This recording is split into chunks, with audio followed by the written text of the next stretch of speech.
दोस्तों, अगर आप भी कोरल ड्रॉ बिगनर हैं और आप सारे टूल्स को अच्छे से समझना चाहते हैं तो ये वीडियो आपके लिए है।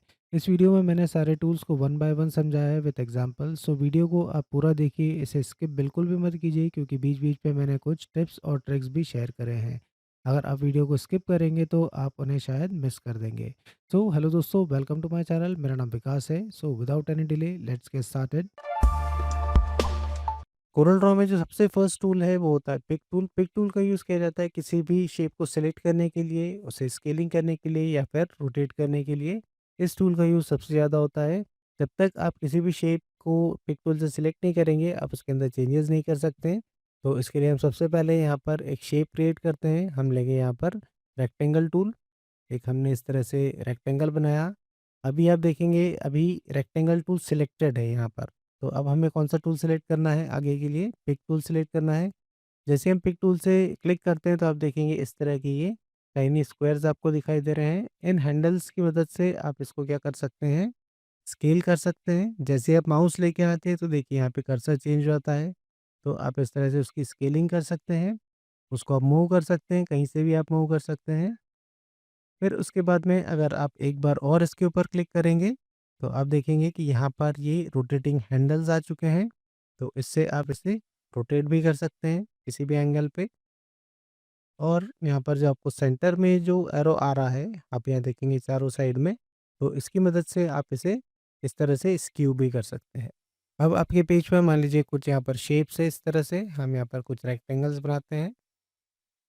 अब इन सभी को आपको एक साथ सेलेक्ट करना है, तो उसके लिए हम वापस से सेलेक्ट करेंगे पिक टूल को और हमें सिंपल इस तरह से एक बॉक्स बनाना है सभी रेक्टेंगल्स के आसपास। तो आप देखेंगे सारे रेक्टेंगल यहाँ पर एक साथ सेलेक्ट हो चुके हैं। और एक रेक्टेंगल को अगर आपने सेलेक्ट कर लिया है और अगर दूसरे रेक्टेंगल्स को भी साथ में सेलेक्ट करना चाहते हैं तो आप शिफ्ट की को प्रेस कीजिए और साथ में फिर रेक्टेंगल्स के ऊपर क्लिक करते जाइए। तो इस तरह से आप मल्टीपल सिलेक्शन कर सकते हैं पिक टूल की मदद से। और अगर आपके पास में कुछ शेप्स हैं जो कि पेज से भी बाहर हैं, मान लीजिए मैंने यहाँ पर भी कुछ शेप्स बना दिए और जितने भी डॉक्यूमेंट के अंदर जितने भी शेप्स हैं या टेक्स्ट है, अगर सबको आप एक साथ सिलेक्ट करना चाहते हैं, तो आप इसके ऊपर डबल क्लिक करेंगे तो आप देखेंगे सारे यहाँ पर शेप सिलेक्ट हो चुके हैं। अब उसके बाद में जो भी आप करना चाहते हैं, जैसे हम इसे डिलीट करते हैं, तो सारे शेप्स एक साथ डिलीट हो जाएँगे। तो इस तरह से हम पिक टूल का यूज़ कर सकते हैं। फिर जो नेक्स्ट टूल है वो है free hand pick tool. Free hand pick tool से आप फ्री फॉर्म सिलेक्शन कर सकते हैं। इस तरह से अगर आप सिलेक्शन करना चाहते हैं तो आप इसका यूज़ कर सकते हैं। जैसा हमने देखा था पिक टूल से जब हम करते हैं तो इस तरह से रेक्टेंगुलर सिलेक्शन आता है। लेकिन अगर आप फ्री हैंड पिक टूल से करेंगे तो आप इस तरह से फ्री हैंड सिलेक्शन कर सकते हैं। जब आप कॉम्प्लेक्स शेप्स या कॉम्प्लेक्स डिज़ाइन के अंदर अगर आप सिलेक्शन करना चाहते हैं तो फिर आप फ्री हैंड पिक टूल का यूज़ कर सकते हैं। नेक्स्ट टूल है इस कैटेगरी में वो है free transform tool. Free transform tool से हम एक सिंगल टूल से रोटेट, स्क्यू, मिरर और स्केल कर सकते हैं ऑब्जेक्ट्स को। जब हम यहाँ पर टूल को सिलेक्ट करते हैं तो हमें यहाँ पर 4 ऑप्शंस दिखाई देंगे। जैसे कि आप फ्री रोटेशन करना चाहते हैं, फ्री एंगल रिफ्लेक्शन, स्केलिंग या फिर स्क्यू करना चाहते हैं तो आप यहाँ से ऑप्शंस को सिलेक्ट कर सकते हैं। फर्स्ट ऑप्शन हम सिलेक्ट करते हैं वो है फ्री रोटेशन। किसी भी शेप को अगर आप फ्री रोटेट करना चाहते हैं तो सिंपली इस तरह से जहाँ भी पॉइंट पर आप क्लिक करेंगे आप उसको इस तरह से फ्री रोटेट कर सकते हैं। और अगर मान लीजिए आप जैसे ये वाला शेप है, आप इसको 90 डिग्री पर रोटेट करना चाहते हैं आप, तो फिर उसके लिए हम मॉडिफायर की का यूज़ कर सकते हैं। हम यहाँ से सेलेक्ट करेंगे फ्री एंगल रिफ्लेक्शन और मॉडिफायर की हम कंट्रोल यूज़ करेंगे। तो हम कंट्रोल की को प्रेस करेंगे और हम यहाँ से इसे रोटेट करते हैं, तो आप देखेंगे आप क्विक वे में उसे किसी एंगल पर रोटेट कर सकते हैं with the help of control की।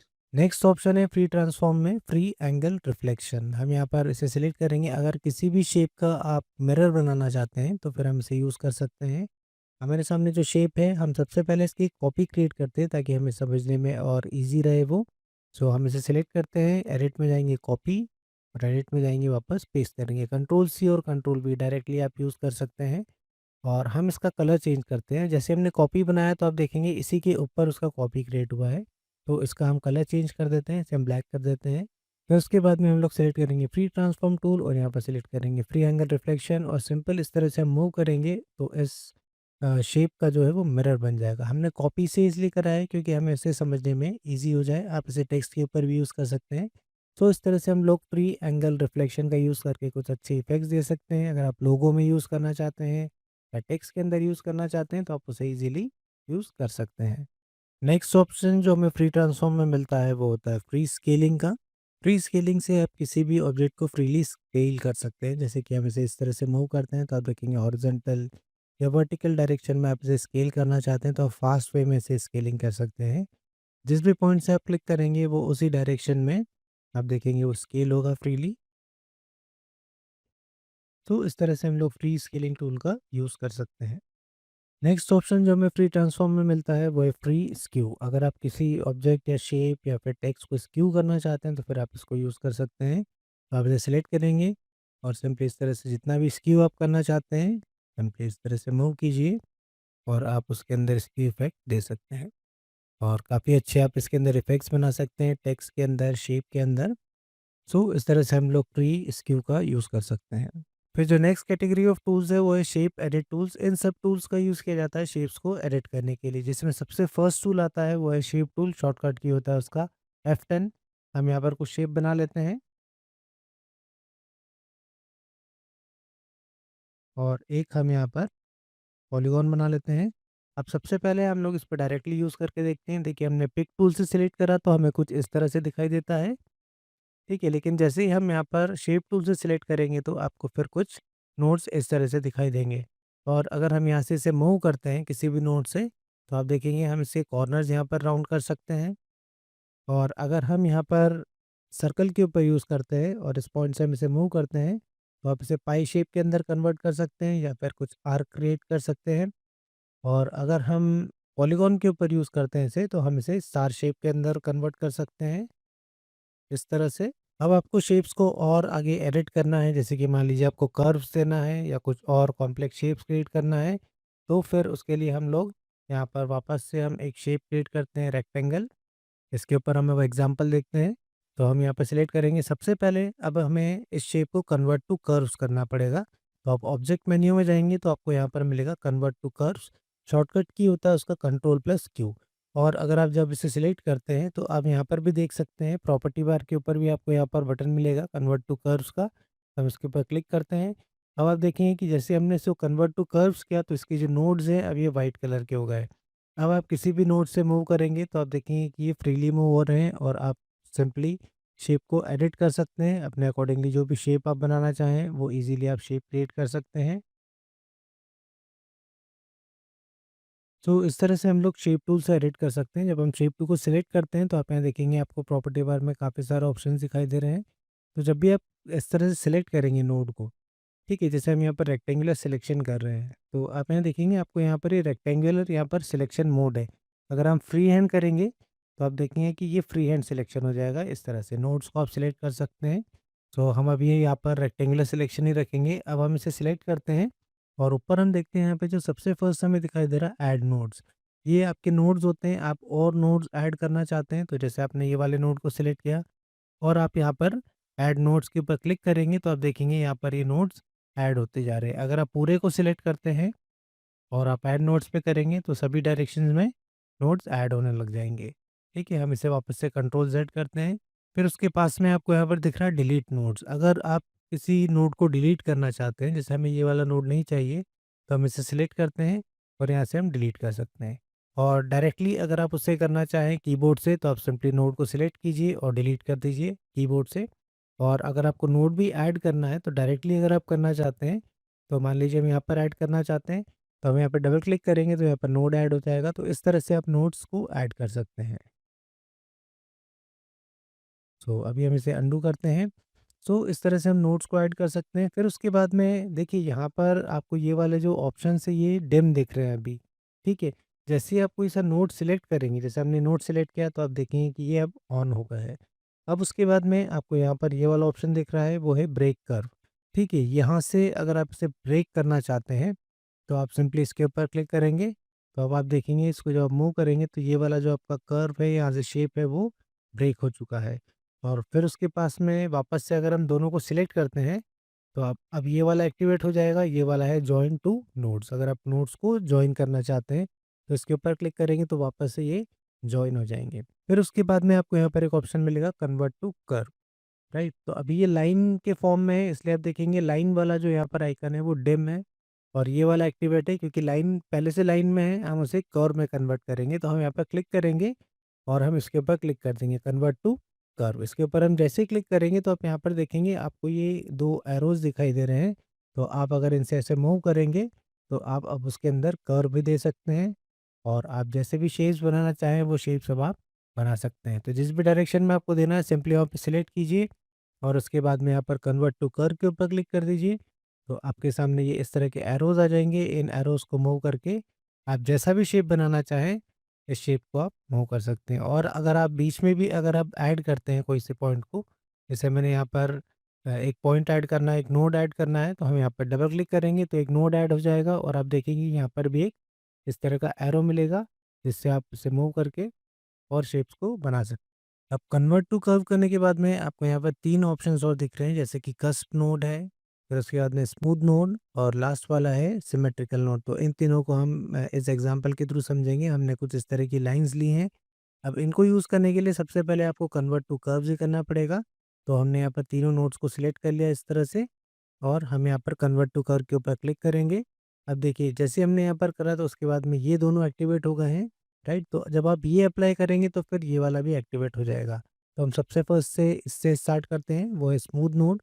तो जैसे हम इसके ऊपर क्लिक करेंगे तो अब देखेंगे कि अब ये स्मूथ नोड के अंदर कन्वर्ट हो जाएगा इस तरह से। अब अगर हम इस नोड के ऊपर क्लिक करते हैं और ये जो एरोज़ हमें दिखाई दे रहे हैं, अगर इन एरोज़ को हम मूव करेंगे तो आप देखेंगे कि ये एक ही डायरेक्शन से इस तरह से मूव होगा। कुछ शेप आपको क्रिएट करना है तो आप इनको इस तरह से एडजस्ट कर सकते हैं, कुछ शेप बनाना हो तो। फिर उसके बाद में जो ऑप्शन है वो है सिमेट्रिकल नोड का। तो हमने इस लाइन को सिलेक्ट कर लेते हैं हम वापस से। नोड्स को हमने तीनों नोड्स को सिलेक्ट कर लिया 1, 2 एंड 3। फिर उसके बाद में सबसे पहले हम लोग क्या करेंगे, कन्वर्ट टू कर्व के ऊपर क्लिक करेंगे। अभी हमने देखा था स्मूथ नोड, तो हम एक बार पहले इस पे स्मूथ नोड अप्लाई करते हैं, तो ये स्मूथ हो जाएगा। जैसा मैंने आपको बताया कि जब आप इसे मूव करेंगे तो एरोज़ इस तरह से मूव होते हैं, एक साइड को अगर आप मूव करना चाहते हैं। लेकिन अगर आप अब इस पे क्लिक कर देते हैं सिमेट्रिकल नोड पे, तो अब देखिए क्या होगा, अगर हम इन एरोज़ को मूव करते हैं तो सिमेट्रिकली मूव होगा। एक साइड वाइज़ जितना मूव करेंगे, सेकंड साइड का भी एरो उतना ही मूव होगा, राइट? तो ये होता है आपका सिमेट्रिकल नोड। इस तरह से हम इसे यूज़ कर सकते हैं। फिर जो थर्ड वाला ऑप्शन हमें यहाँ पर दिखाई दे रहा है, अब ये वाला देखिए एक्टिवेट हो गया है कस्प नोड। तो उसके लिए हम वापस से ये वाली जो लाइन है इसे हम सिलेक्ट करते हैं और सबसे पहले हम लोग इसे करेंगे कन्वर्ट टू कर्व और हम यहाँ पर दोनों में से कोई सा भी एक दे देते हैं, जैसे हम यहाँ पर सिमेट्रिकल नोड दे देते हैं, राइट? अब आप देखेंगे ये वाला एक्टिवेट हो गया है, तो हम सबसे पहले इस नोड को सिलेक्ट करते हैं और अभी हम अगर मूव करेंगे तो दोनों इस तरह से मूव हो रहे हैं। लेकिन हम जब कस्प नोड के ऊपर क्लिक करेंगे तो कस्प नोड में जैसे हम क्लिक करेंगे तो आप देखेंगे अब अगर हम एरोज़ को मूव करते हैं तो ये दोनों अब फ्री हो गए हैं। आप अलग-अलग डायरेक्शंस में उनको मूव कर सकते हैं, जैसा भी आप शेप बनाना चाहें, वैसे आप शेप्स को क्रिएट कर सकते हैं। सो इस तरह से हम इन तीनों ऑप्शंस का यूज़ कर सकते हैं। इसमें आप थोड़ा प्रैक्टिस ज़रूर कीजिए अलग-अलग शेप्स के अंदर। आई होप आपको बेसिक फंडामेंटल्स एक बार आपके क्लियर हो जाते हैं, उसके बाद में आप कैसे भी शेप्स को क्रिएट कर सकते हैं। नेक्स्ट टूल है स्मूथ टूल। स्मूथ टूल का यूज़ किया जाता है किसी भी सरफेस को स्मूथ करने के लिए। हमारे पास में जो शेप्स बने हुए हैं, इनके सरफेस पर हम स्मूथ इफ़ेक्ट यहाँ पर दे सकते हैं इस टूल की मदद से। तो जैसे हमने यहाँ पर स्मूथ टूल को सिलेक्ट किया तो आप देखेंगे यहाँ पर प्रॉपर्टी बार में आपको कुछ ऑप्शंस दिखाई दे रहे हैं। तो सबसे फर्स्ट ऑप्शन है वो है निब साइज़ का। ये जो सर्कल आप देख रहे हैं ये निब है इस टूल की। तो यहाँ से आप इसके निब साइज़ को बढ़ा सकते हैं और कम कर सकते हैं। फिर नेक्स्ट जो आपको यहाँ पर दिख रहा है रेट, मतलब कि किस स्पीड से आप उस इफ़ेक्ट को अप्लाई करेंगे वो आप यहाँ पे देख सकते हैं। अभी ये 31 है। तो हम इस शेप को सिलेक्ट करते हैं, उसके बाद में हम लोग सिलेक्ट करेंगे स्मूथ टूल और यहाँ पर हम इसे अप्लाई करेंगे। सिंपल आप उसे प्रेस करके रखेंगे तो भी वो इफ़ेक्ट अप्लाई हो जाएगा। अब हम इस नेक्स्ट शेप के ऊपर करते हैं, इसे हम सिलेक्ट करेंगे और हम यहाँ पर जो अब रेट है इसे हम बढ़ा देते हैं। हम रेट को करीब 100 कर देते हैं और अब अगर हम इसके ऊपर अप्लाई करेंगे तो देखिए काफ़ी फास्ट होगा ये, राइट? और आप इस तरह से मूव भी कर सकते हैं इसको। तो इस तरह से आप किसी भी सरफेस को यहाँ पर स्मूथ कर सकते हैं। हम स्टार के ऊपर भी इसे यूज़ कर लेते हैं, देखिए, राइट? तो काफ़ी फास्ट होगा ये। अगर आपने वहाँ पर रेट उसका ज़्यादा करके रखा है तो ये काफ़ी इस तरीके से आप उसको बना सकते हैं। क्लियर? तो इस तरह से हम स्मूथ टूल का यूज़ कर सकते हैं। नेक्स्ट टूल है स्मेयर टूल। स्मेयर टूल का यूज़ किया जाता है स्मजिंग। आपने देखा होगा, जैसे मान लीजिए कुछ पेंट है कहीं पर, आपने कुछ पेंट ब्रश से पेंट किया है और आप वेट पेंट है उसको आप फिंगर से आप स्प्रेड कर रहे हैं, तो उस तरह के इफ़ेक्ट आप इसके अंदर दे सकते हैं। तो सेम उसी तरह से जैसे जब हमने यहाँ पर टूल को सिलेक्ट किया तो आप ऊपर प्रॉपर्टी बार में देख सकते हैं। सबसे फर्स्ट इसका जो नेप साइज़ है इसको कम ज़्यादा कर सकते हैं। फिर सेकंड वही प्रेशर, मतलब कि कितने प्रेशर से आप उसको अप्लाई करना चाहते हैं। फिर आपको यहाँ पर 2 ऑप्शंस मिलेंगे। सबसे फर्स्ट है यहाँ पर स्मूथ स्मेयर का, ठीक है? तो हम इसके ऊपर इस तरह से अप्लाई करते हैं। सबसे पहले आपको इसको सिलेक्ट करना पड़ेगा और अब उसके बाद में हम इसे अप्लाई करते हैं तो देखिए, राइट? तो इस तरह से आप उसको स्प्रेड कर सकते हैं किसी भी शेप को। कुछ अगर आप उसके अंदर शेप देना चाहते हैं, कुछ अलग क्रिएटिवली कुछ शेप बनाना चाहते हैं तो आप इसको यूज़ कर सकते हैं। फिर उसमें जो सेकंड ऑप्शन है अगर हम इसे यूज़ करते हैं पॉइंटी स्फीयर को, तो देखिए पॉइंटी स्फीयर में क्या होता है, यहाँ पर आपको इस तरह से पॉइंटेड मिलेगा ये, राइट? मैं ये वाले शेप को हटा के वापस से एक शेप बना लेता हूँ, कलर दे देते हैं इसको और अब हम ये वाले ऑप्शन को यूज़ करते हैं पॉइंटी स्फीयर और देखिए, ठीक है? कुछ इस तरह का आएगा ये, इसमें पॉइंटेड आएगा बिल्कुल, राइट? इस तरह से। सो इसको आप यहाँ से कंट्रोल कर सकते हैं जितना भी आप यहाँ से लेना चाहें। आप जितना भी प्रेशर देना चाहें, मान लीजिए हम प्रेशर को बढ़ा देते हैं। अब हम वापस से स्मूथ स्मेयर लेते हैं और इसको यूज़ करते हैं तो देखिए अब प्रेशर बढ़ जाएगा तो आप कुछ इस तरह का उसमें इफ़ेक्ट आएगा, राइट? सो यहाँ पर आप इन ऑप्शंस को यूज़ करके अलग-अलग वेज़ में कैसे आप उसको यूज़ करना चाहते हैं, आप उसको वहाँ पर उसकी सेटिंग्स जो भी आप लेंगे वो इफ़ेक्ट उसके ऊपर अप्लाई होते जाएगा। अब मैं इसे आपको एक टेक्स्ट के ऊपर अप्लाई करके बताता हूँ। जैसे हम यहाँ पर एक टेक्स्ट ले लेते हैं और इस टेक्स्ट को हम कुछ अलग तेज़ दे देते हैं यहाँ पे और कलर भी हम इसमें देते हैं। अब देखिए इसमें अगर आप ये वाले टूल को यूज़ करना चाहते हैं तो ये डायरेक्टली ये वाला इसके ऊपर यूज़ नहीं होगा। जैसे आप करने जाएँगे तो कुछ नहीं हो रहा है उसमें, राइट?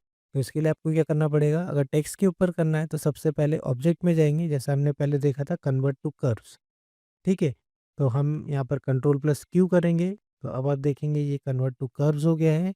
अब हम यहाँ पर सिलेक्ट करेंगे स्मेयर टूल को और इसके रेट को हम थोड़ा कम करते हैं यहाँ पे प्रेशर को और हम इसे यूज़ करते हैं स्मूथ स्मेयर को, देखिए, राइट?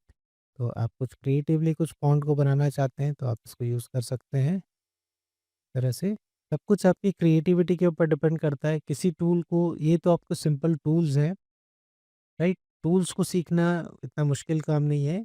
मेन चीज़ जो होती है कि इन टूल्स को आप क्रिएटिवली कैसे यूज़ करते हैं, आपकी क्रिएटिविटी को यूज़ करके, राइट? तो आप अलग-अलग वेज़ में चाहे जैसे थोड़ा प्रैक्टिस अगर आप करेंगे तो आप ज़रूर इन चीज़ों को अप्लाई कर सकते हैं और बना सकते हैं, राइट? सो इस तरह से हम स्मेयर टूल का यूज़ कर सकते हैं।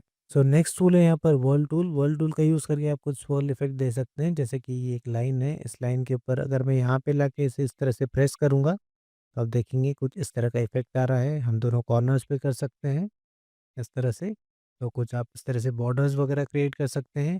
अब अभी मैं इसे वापस से अंडू करता हूँ कंट्रोल प्लस ज़ेड से और हम वापस से सिलेक्ट करेंगे। अब यहाँ पर आपको देखिए 2 ऑप्शंस दिखाई दे रहे हैं आपको, ठीक है? ये काउंटर क्लॉकवाइज़ है और ये वाला है आपका क्लॉकवाइज़। तो हम जो भी आप यूज़ करना चाहें हम इस पे यूज़ करते हैं। तो हमने इस तरह से यूज़ किया, इस तरह से। सेम यहाँ से भी हम यूज़ करेंगे, राइट?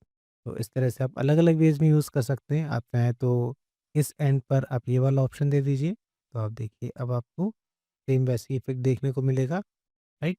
तो इस तरह से आप बॉर्डर्स वगैरह क्रिएट कर सकते हैं। सेम अगर हम इस शेप के ऊपर यूज़ करते हैं तो कॉर्नर्स के ऊपर हम यूज़ करते हैं। क्लियर? और जैसा मैंने आप लोगों को बताया था टेक्स्ट के ऊपर भी आप कन्वर्ट टू कर्व करके टेक्स्ट के ऊपर भी आप इस तरह का स्मॉल इफ़ेक्ट वगैरह दे सकते हैं। फिर जो नेक्स्ट कैटेगरी ऑफ टूल्स है वो है क्रॉप टूल्स की कैटेगरी। इसके अंदर आपको 4 टूल्स मिलेंगे जिसमें crop, knife, virtual segment delete and eraser. तो सबसे पहले हम लोग क्रॉप टूल देखते हैं। क्रॉप टूल का यूज़ किया जाता है कुछ भी अनवांटेड एरिया हटाने के लिए। मान लीजिए इस इमेज से हम कुछ अनवांटेड एरिया हटाना चाहते हैं, तो हम जितना एरिया हमें चाहिए हम उतना सेलेक्ट कर लेंगे और उसके बाद में यहाँ पर क्रॉप के ऊपर क्लिक कर देंगे। तो बाकी सब एरिया यहाँ पर डिलीट हो जाएगा। इस कैटेगरी में अब जो नेक्स्ट टूल है वो है नाइफ टूल। नाइफ टूल का यूज़ किया जाता है किसी भी शेप को कट करने के लिए। जब हमने यहाँ पर नाइफ टूल को सिलेक्ट किया तो आप देख सकते हैं ऊपर आपको यहाँ पर 3 ऑप्शंस दिखाई दे रहे हैं। जिसमें फर्स्ट ऑप्शन है टू लाइन पॉइंट मोड। ये अलग-अलग 3 मोड्स हैं जिनके यूज़ करके आप शेप को अलग-अलग वेज़ में कट कर सकते हैं। जो फर्स्ट वाला है 2 पॉइंट लाइन मोड, तो आप सिंपली शेप के ऊपर आपको इस तरह से मूव करना है लाइन को, तो आप देखेंगे वो यहाँ से कट हो जाएगा, राइट? फिर जो नेक्स्ट मोड इसमें है वो है free hand mode. Free hand mode से हम इस तरह से फ्रीली बनाकर जैसा भी हमें कट करना है वो हम कट कर सकते हैं। उसके बाद में आपको पिक टूल लेना है और उस पोर्शन को आप मूव करेंगे तो आप देखेंगे वो कट हो चुका है। फिर जो लास्ट मोड इसके अंदर है वो है बेजियर मोड। बेजियर मोड का यूज़ किया जाता है कुछ अगर आप कर्व बना के कट करना चाहते हैं, जैसे आपने ऐसे कर्व बनाया और उसको सिंपल आप मूव कीजिए तो आप देखेंगे अब ये इस तरह से कट हो गया है, राइट। तो नाइफ टूल का यूज़ हम इस तरह से कर सकते हैं, 3 मोड यूज़ करके हम अलग अलग वेज में उसे कट कर सकते हैं। फिर इस कैटेगरी में जो नेक्स्ट टूल है वो है वर्चुअल सेगमेंट डिलीट। आप कुछ भी सेगमेंट मतलब कुछ भी पोर्शन को आप डिलीट करना चाहते हैं किसी शेप में से, किसी फिगर में से, और कुछ नया शेप अगर आप बनाना चाहते हैं तो फिर हम वर्चुअल सेगमेंट डिलीट का यूज़ कर सकते हैं। जैसे हमने यहाँ पर कुछ फिगर्स बना के रखे हुए हैं।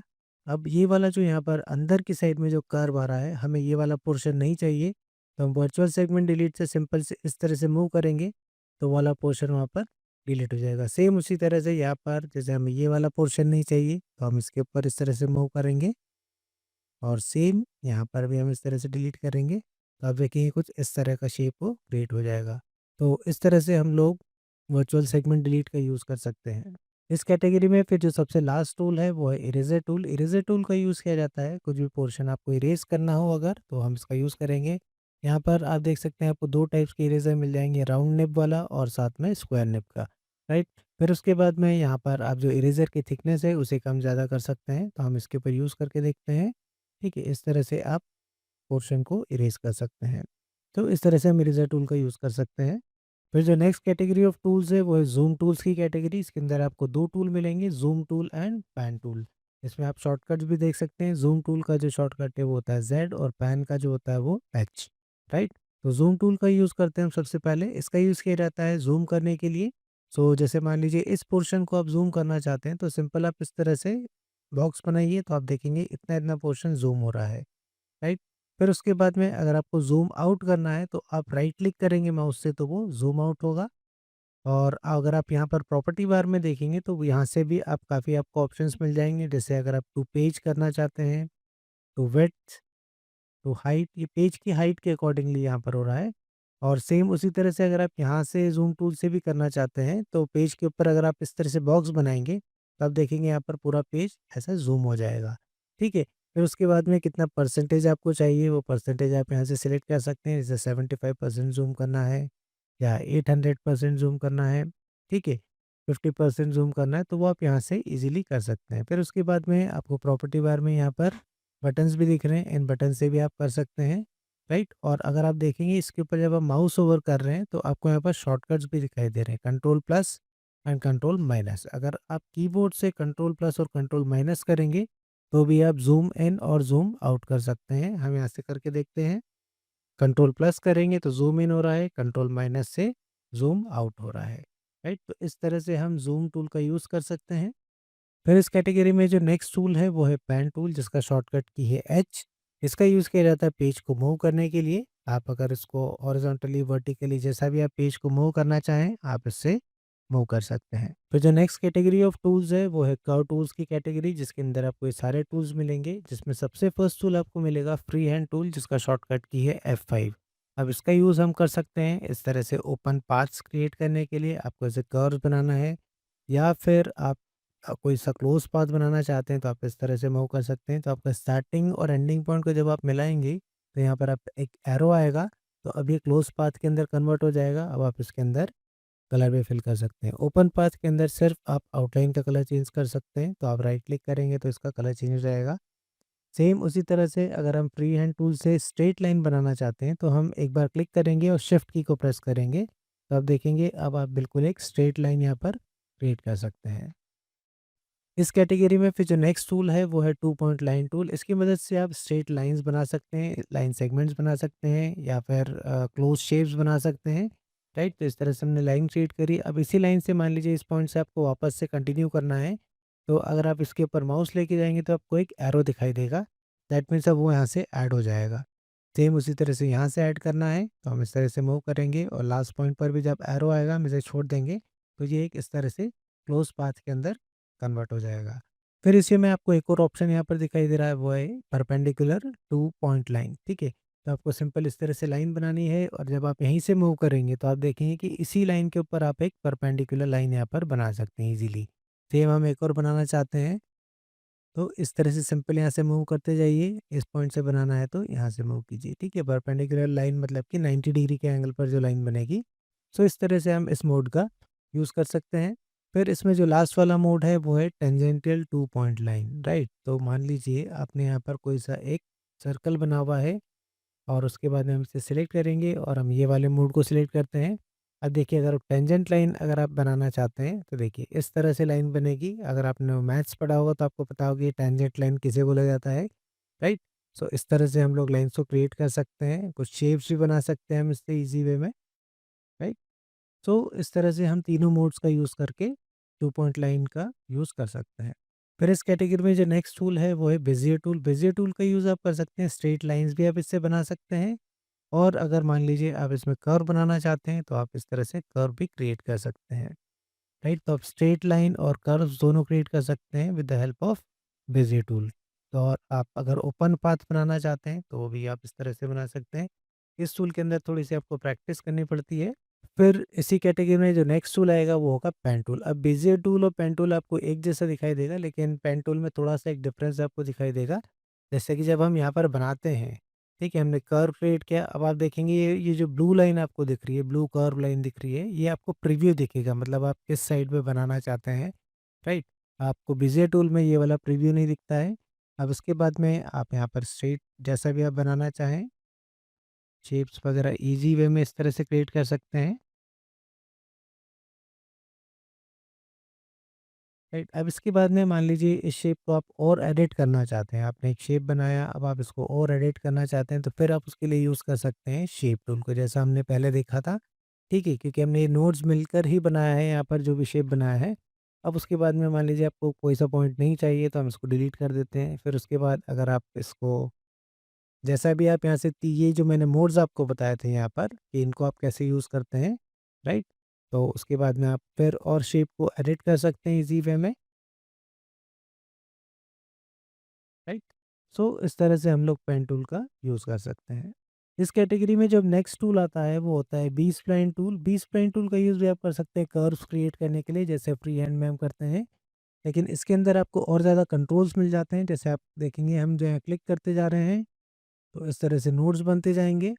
फिर उसके बाद में स्टार्टिंग एंडिंग पॉइंट को आप मिला सकते हैं और अगर आपको इसको एडिट करना है तो आप फिर यहाँ पर शेप टूल को यूज़ कर सकते हैं और उसके बाद में इन कंट्रोल्स की मदद से आप शेप्स के अंदर जो भी चेंजेस करना चाहते हैं वो आप कर सकते हैं। अगर आप डबल क्लिक करेंगे तो आप और नोड्स यहाँ पे क्रिएट कर सकते हैं।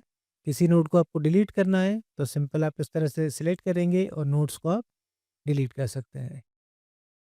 इस कैटेगरी में जो नेक्स्ट टूल है वो है पॉलीलाइन टूल। पॉलीलाइन टूल से आप कर्व्स बना सकते हैं और लाइंस बना सकते हैं। एक ही टूल से आप दोनों काम कर सकते हैं। जैसे अगर आप स्ट्रेट यहाँ पर क्लिक करेंगे तो आप लाइंस बना सकते हैं। फिर उसके बाद में अगर आप कर्व्स बनाना चाहते हैं तो उसको फ्रीली आप मूव कर सकते हैं।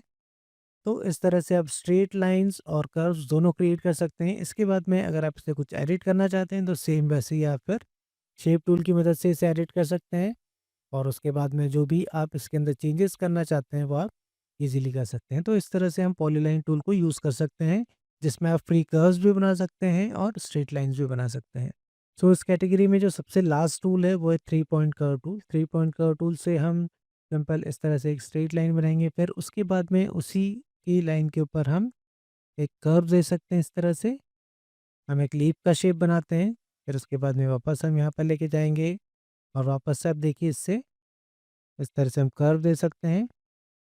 फिर एक लाइन हम यहाँ से यहाँ तक क्रिएट करते हैं और तरह का शेप बनाते हैं, राइट? तो आप देखेंगे काफ़ी सिंपल वे में आप इसे यूज़ कर सकते हैं और काफ़ी अच्छे शेप्स आप क्रिएट कर सकते हैं। सो इस तरह से हम लोग थ्री पॉइंट कर्व टूल का यूज़ कर सकते हैं। फिर जो टूल्स की नेक्स्ट कैटेगरी है वो है ड्राइंग टूल्स की कैटेगरी। इसमें जो सबसे फर्स्ट टूल है वो है आर्टिस्टिक मीडिया टूल। इसका शॉर्टकट की है आई। इसका यूज़ किया जाता है डेकोरेटिव और स्टाइलिश स्ट्रोक्स बनाने के लिए। आप यहाँ पर ऊपर देख सकते हैं प्रॉपर्टी बार में आपको यहाँ पर कुछ ऑप्शंस दिखाई दे रहे हैं, जिसमें सबसे फर्स्ट है प्रीसेट। मतलब आप किसी भी शेप के ऊपर यहाँ पर जो स्ट्रोक्स दिए हुए हैं, स्ट्रोक्स के प्रीसेट दिए गए हैं, इन स्ट्रोक्स को आप अप्लाई कर सकते हैं। तो उसके लिए हम सबसे पहले यहाँ पर एक शेप क्रिएट करते हैं। उसके बाद में हम लोग सेलेक्ट करेंगे आर्टिस्टिक मीडिया टूल। और आर्टिस्टिक मीडिया टूल से इस शेप के ऊपर क्लिक करेंगे और यहाँ से हम जो भी प्रीसेट अप्लाई करना चाहते हैं वो हम यहाँ से अप्लाई करेंगे और कुछ अच्छा इफ़ेक्ट आप यहाँ पर दे सकते हैं। ये जो स्ट्रोक है उसकी विड्थ आप यहाँ से कम ज़्यादा कर सकते हैं। फिर जो इसमें नेक्स्ट ऑप्शन है, जब हम इस पे क्लिक करते हैं तो हमें यहाँ पर मिलेगा वेक्टर ब्रश का ऑप्शन। ठीक है, आप जब यहाँ पर इस पे क्लिक करेंगे तो आपको यहाँ पे काफ़ी सारे वेक्टर ब्रश मिलेंगे। उन ब्रशेस को आप अप्लाई कर सकते हैं। जो भी आप यहाँ पर सिलेक्ट करेंगे उसके बाद में आप ड्रॉप डाउन से यहाँ पर सिलेक्ट कर सकते हैं। जैसे कि हमने यहाँ पर कुछ इस तरह से हम एक ओपन पाथ बनाते हैं पेन टूल की मदद से। फिर उसके बाद में हम लोग इससे सिलेक्ट करते हैं और उसके बाद में हम लोग इस वाले सिंबल को अप्लाई करते हैं। तो देखिए आप उसको यहाँ से उसकी विड्थ वगैरह बढ़ा सकते हैं।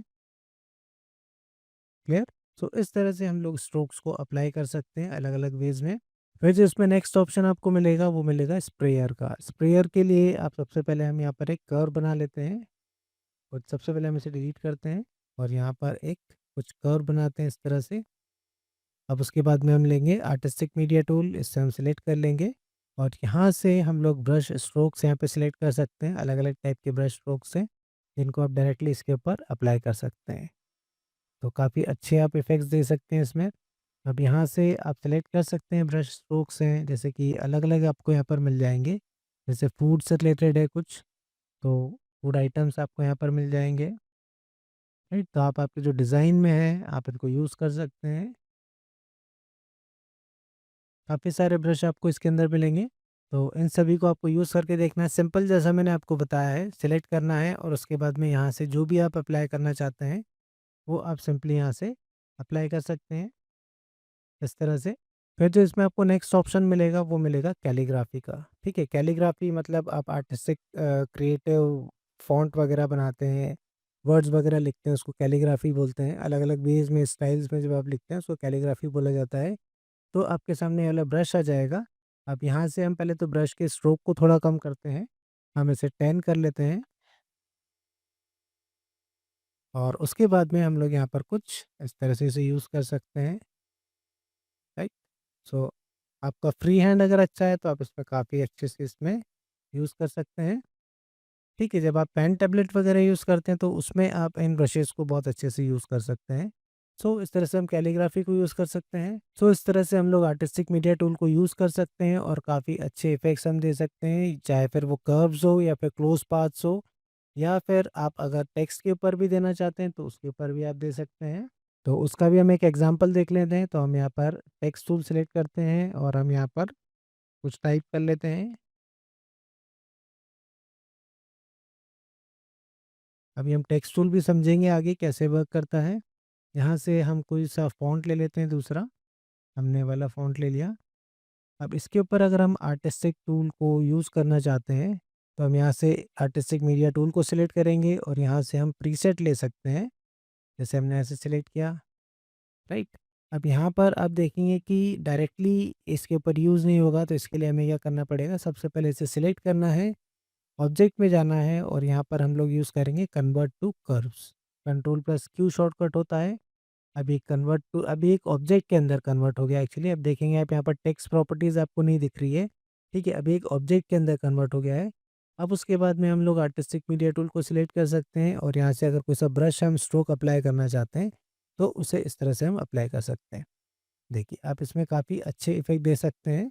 अलग-अलग टाइप के आप ब्रशेज़ यहाँ पे अप्लाई कर सकते हैं, ठीक है? तो इस तरह से हम इसे टेक्स्ट के ऊपर भी यूज़ कर सकते हैं। फिर इसी कैटेगरी में जो नेक्स्ट टूल आता है वो है लाइव स्केच टूल और इसका शॉर्टकट की होता है एस।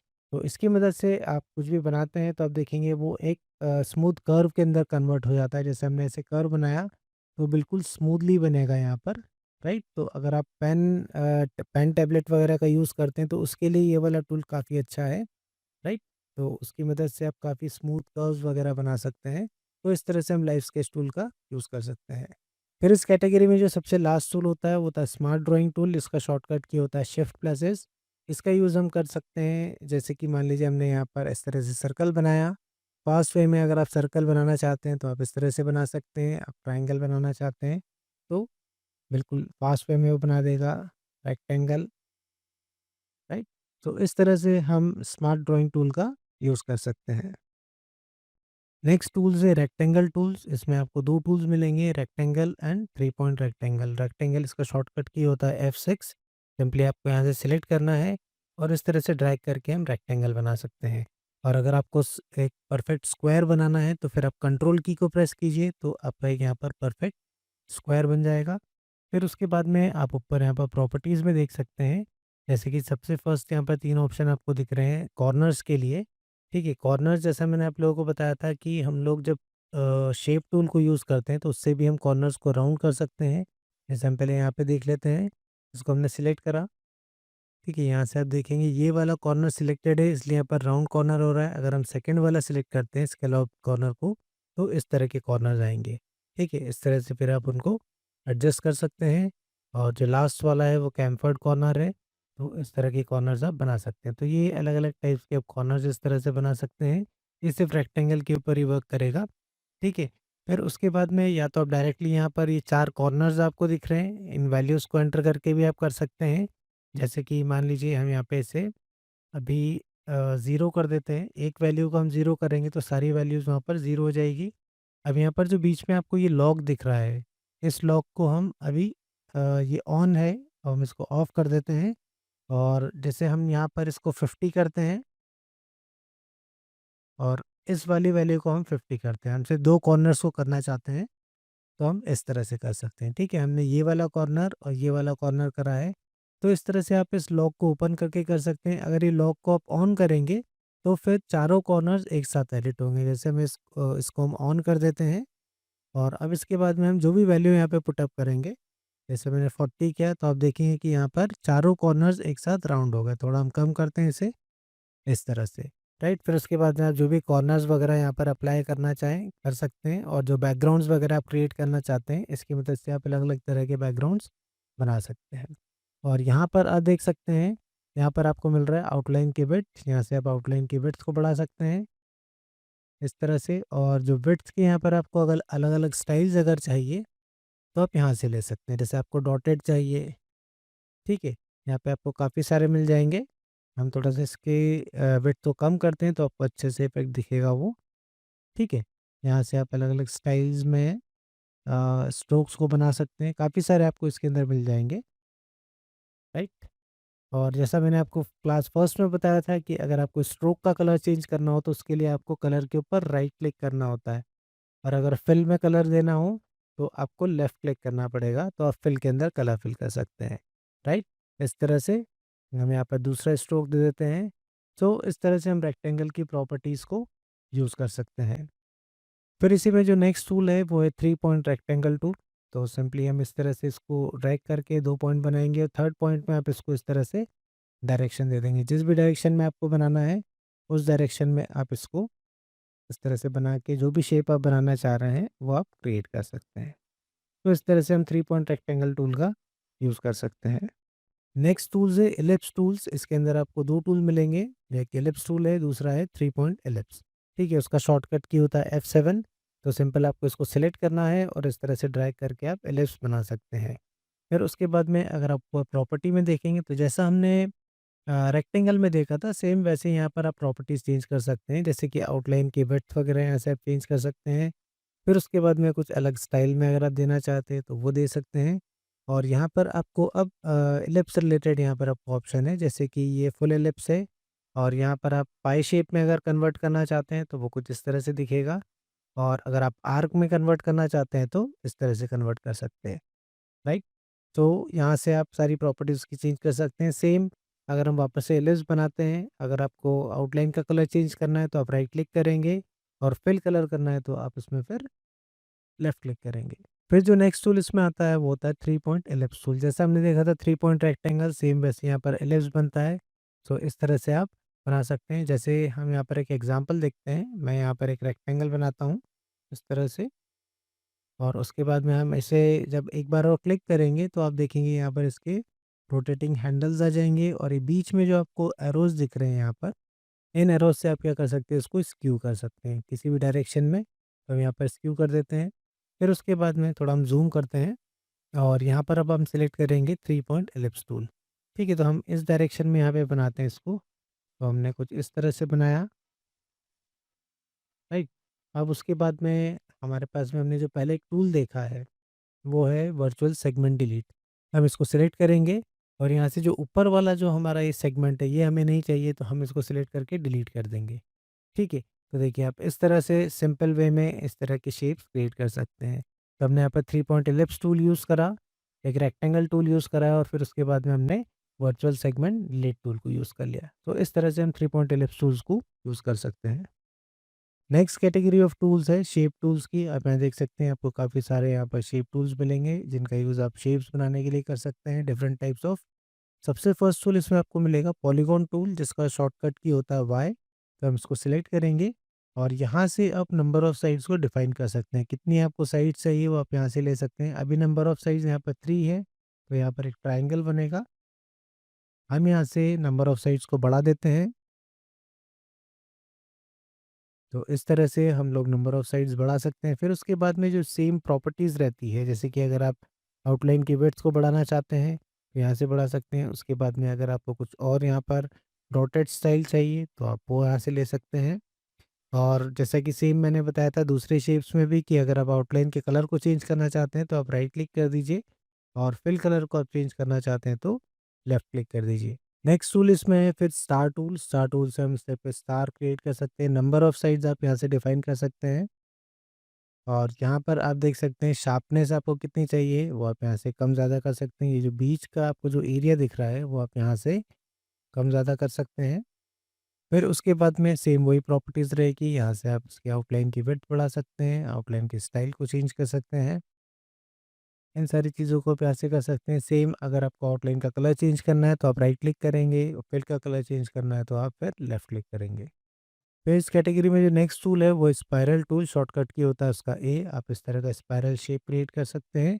आप यहाँ पर नंबर ऑफ रिवॉल्यूशंस देखिए, यहाँ से दे सकते हैं आप। अगर आप यहाँ पे चेंज करते हैं, जैसे हमने इसको 10 कर दिया, अब हम इसे वापस से बनाएँगे, तो अब ये 10 रिवॉल्यूशंस के साथ में बनेगा। अब यहाँ पर आप देख सकते हैं आपको 2 टाइप के आप बना सकते हैं। अभी हम जो बना रहे हैं वो सिमेट्रिकल है। सिमेट्रिकल मीन्स कि जहाँ से स्टार्ट हुआ है, वहाँ से लेके एंड तक आप देखिए डिस्टेंस बिल्कुल सेम है, तो इसको हम सिमेट्रिकल बोलते हैं। अगर आप दूसरा सिलेक्ट करते हैं यहाँ पे, जो कि लॉगरिथमिक स्पाइरल है, इसके ऊपर आप क्लिक करेंगे और अगर हम बनाएँगे, तो आप देखेंगे वो इस तरह का बनेगा कि यहाँ से स्टार्ट होकर वो अंदर की तरफ एंड होगा, तो इसे हम लॉगरिथमिक स्पाइरल बोलते हैं। उसके बाद में सारी प्रॉपर्टीज़ आपको सेम वैसे ही मिलेगी, जैसे यहाँ से आप आउटलाइन की विड्थ को बढ़ा सकते हैं, यहाँ से स्टाइल को बढ़ा सकते हैं। अब इसमें आपका एक और ऑप्शन ऐड हो जाएगा, जैसे कि अगर आप एरो देना चाहते हैं, ठीक है? तो जैसे यहाँ पर आप एंड एरो देना चाहते हैं, तो आप इस तरह से देंगे तो ये ऐसा एरो बन जाएगा यहाँ पर। अंदर की तरफ हम देंगे तो अभी वो दिखाई नहीं देगा, क्योंकि ये लॉगरिथमिक है। अगर आप स्पाइरल बनाएँगे, इसके अंदर हम बना के देखते हैं सिमेट्रिकल, तो सिमेट्रिकल के अंदर हम यहाँ पर देंगे तो ये एंड में मिलेगा और ये वाला आपको मिलेगा अंदर, ठीक है? हम ज़ूम करके देखते हैं इस तरह से। हम थोड़ी आउटलाइन की विड्थ बढ़ाते हैं, तो अब आपको क्लियरली दिखाई देगा। सो इस तरह से हम स्पाइरल शेप का यूज़ कर सकते हैं। फिर इसी कैटेगरी में जो नेक्स्ट टूल्स आते हैं, वो है कॉमन शेप्स के। हम इसके ऊपर क्लिक करेंगे, तो ऊपर आप प्रॉपर्टी बार में देख सकते हैं, यहाँ पर आपको एक ड्रॉप डाउन एरो मिल रहा है। अगर आप यहाँ पर देखेंगे तो आपको काफ़ी सारे बेसिक शेप्स यहाँ पर मिल जाएँगे। आप सिंपली यहाँ से सिलेक्ट करके इस तरह से बना सकते हैं ड्रैग करके। हम यहाँ पर कुछ शेप्स ले लेते हैं समझने के लिए।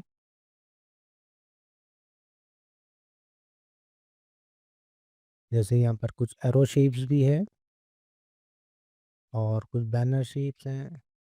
तो जब हम इसको सिलेक्ट करते हैं, तो आप ये देखेंगे कि ये रेड कलर का यहाँ पर आपको एक पॉइंट दिखाई दे रहा है। अब जब आपने यहाँ पर शेप टूल सिलेक्ट करे हैं, यहाँ से सिलेक्ट है, तभी आप इसको इसको एडिट कर सकते हैं इस नोड को, राइट? तो आप यहाँ से इस नोड को इस तरह से मूव कर सकते हैं, तो उसके आप शेप को चेंज कर सकते हैं। सेम अगर हम यहाँ पर भी क्लिक करते हैं, तो आप इसको इस तरह से चेंज कर सकते हैं। ठीक है, सारे शेप्स में आपको नहीं मिलेगा, जैसे इस शेप में आपको नहीं आएगा। फिर उसके बाद में अगर एरो शेप है, तो फिर आप एरो का यहाँ पर साइज़ चेंज कर सकते हैं, शेप चेंज कर सकते हैं, उसका अलग टाइप का एरो बना सकते हैं। सेम उसी तरह से अगर ये बैनर है, तो बैनर को भी आप इस तरह से चेंज कर सकते हैं। तो यहाँ से आप सारे शेप्स को एक बार यूज़ करके देखिएगा, काफ़ी सिंपल है। बाकी सारी जो प्रॉपर्टीज़ रहती है वो सेम रहेगी।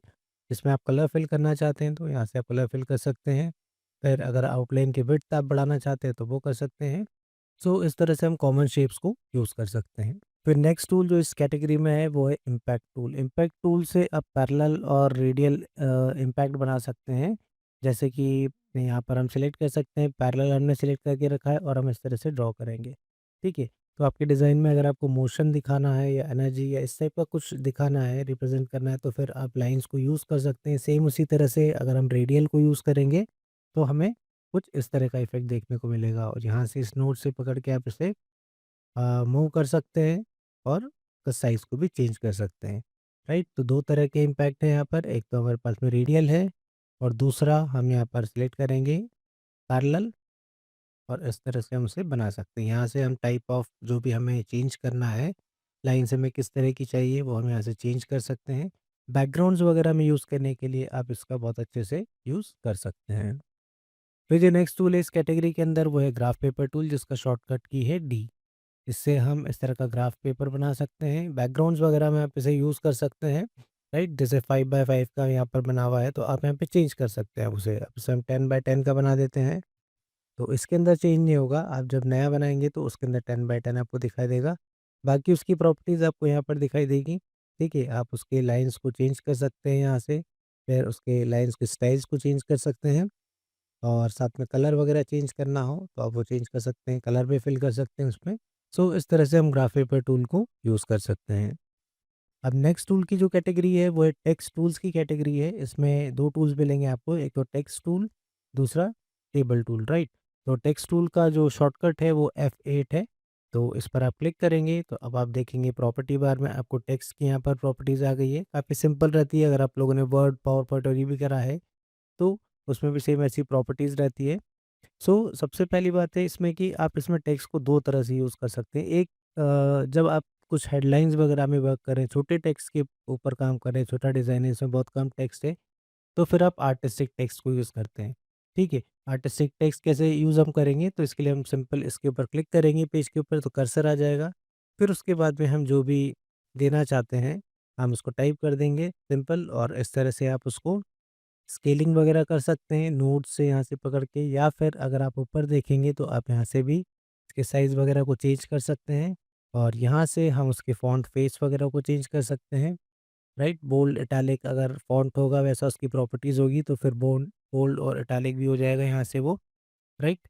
और सेम यहाँ पर आप देख सकते हैं कलर भी हम इसका चेंज कर सकते हैं और अगर हम आउटलाइन देना है हमें तो हम राइट क्लिक करेंगे तो हम इसके अंदर आउटलाइन भी दे सकते हैं।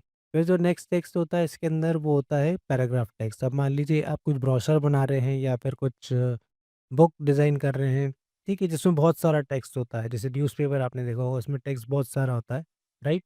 तो इस तरह की कोई चीज़ रहती है तो फिर उसके लिए आपको पैराग्राफ टेक्स्ट को यूज़ करना है। तो टूल तो हमारा यही रहेगा सेम, हमको सिर्फ़ इस तरह से एक फ्रेम बनाना है तो ये आपका पैराग्राफ टेक्स्ट के लिए बन जाएगा।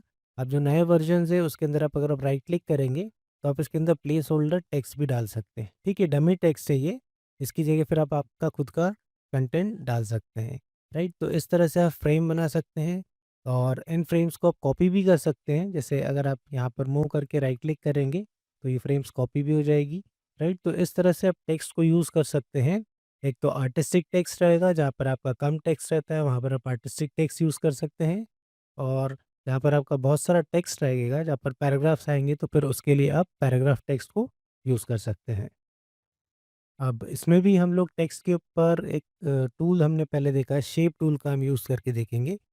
तो यहाँ पर अगर हम टेक्स्ट टूल के ऊपर शेप टूल से हम क्लिक करते हैं, तो आप देखेंगे कि यहाँ पर आपको कुछ हैंडल्स दिखाई दे रहे हैं। एक तो ये वाला हैंडल है, दूसरा ये वाला हैंडल दिख रहा है। अगर मैं इस हैंडल से मूव करता हूँ, तो अब देखिए आपके जो टेक्स्ट के बीच में लेटर्स के बीच में आपका डिस्टेंस इंक्रीज़ हो रहा है। सेम इसी को अगर हम रिवर्स करेंगे, तो आप देखेंगे लेटर्स के बीच में यहाँ पर डिस्टेंस ज़्यादा हो रहा है। ठीक है?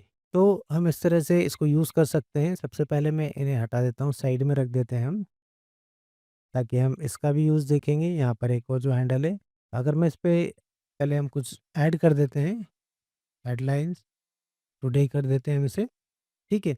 अब देखिए यहाँ पर हम वापस से सिलेक्ट करेंगे शेप टूल। अब शेप टूल से अभी इससे हमने देखा इससे क्या होगा, इससे लेटर्स के बीच के जो डिस्टेंस है वो कम ज़्यादा होगा और अगर हम इस वाले को यूज़ करते हैं, तो आप लाइन्स के बीच के डिस्टेंस को कम ज़्यादा कर सकते हैं इस तरह से। क्लियर? सेम उसी तरह से अगर अब हम पैराग्राफ टेक्स्ट के ऊपर आते हैं, हमने वाला पैराग्राफ ले लिया और अगर हम इसे यूज़ करते हैं शेप टूल को तो सेम वैसे ही रहेगा। यहाँ से आप लेटर्स के बीच का डिस्टेंस बढ़ा सकते हैं और यहाँ से आप लाइन डिस्टेंस को सेट कर सकते हैं डायरेक्टली इस तरह से। सो इस तरह से हम लोग टेक्स्ट टूल का यूज़ कर सकते हैं। बाकी सारी प्रॉपर्टीज़ सेम है इसमें कि आप यहाँ से इसके फ़ॉन्ट पेज को वगैरह को चेंज कर सकते हैं, बोल्ड, इटैलिक, अंडरलाइन वगैरह करना हो, ये सब बेसिक फॉर्मेटिंग रहती है टेक्स्ट की जो सब सारे सॉफ्टवेयर में आपको कॉमन ही मिलेगी। ठीक है? फिर उसके बाद में अगर आप यहाँ पर देखेंगे तो आप इसके अलाइनमेंट को चेंज कर सकते हैं, लेफ्ट अलाइन, सेंट्रल लाइन, ठीक है? Right, then full justify and force justify. ठीक है, तो इस तरह से हम ये अलाइनमेंट्स वगैरह को यूज़ कर सकते हैं। अभी हम आगे टेक्स्ट मेन्यू को समझेंगे तो उसमें और भी बहुत सारी चीज़ें अभी आपको देखने में आएगी। तो इस तरह से हम लोग टेक्स्ट को दो तरह से यूज़ कर सकते हैं, एक आर्टिस्टिक टेक्स्ट में और दूसरा पैराग्राफ टेक्स्ट के अंदर। फिर इस कैटेगरी में जो नेक्स्ट टूल आता है वो है टेबल टूल। अब हम यहाँ पर एक टेबल बनाते हैं इस तरह से और आप देख सकते हैं ऊपर आपको नंबर ऑफ रोज़ और नंबर ऑफ कॉलम्स यहाँ पर दिखाई दे रही है। हमने ग्राफ पेपर टूल भी देखा था, उसमें भी सेम ऐसा था लेकिन उसमें और उसमें डिफरेंस क्या होता है? एक बड़ा डिफरेंस तो यहाँ पर है कि अगर आप यहाँ से डायरेक्टली चेंज करते हैं नंबर ऑफ रोज़ और नंबर ऑफ कॉलम्स को तो आप यहाँ पर चेंजेस देख सकते हैं, जो कि ग्राफ पेपर टूल में नहीं होता था। फिर यहाँ से हम इस तरह से चेंज कर सकते हैं इसको। और नेक्स्ट जो बड़ा डिफरेंस इसके अंदर है, वो है कि इसमें आप अब ये जो सेल्स दिख रहे हैं, इसके अंदर अगर आप क्लिक करेंगे डबल क्लिक, तो आप यहाँ पर डेटा भी ऐड कर सकते हैं आप। आप कुछ टेक्स्ट इनपुट कर सकते हैं, इस तरह से,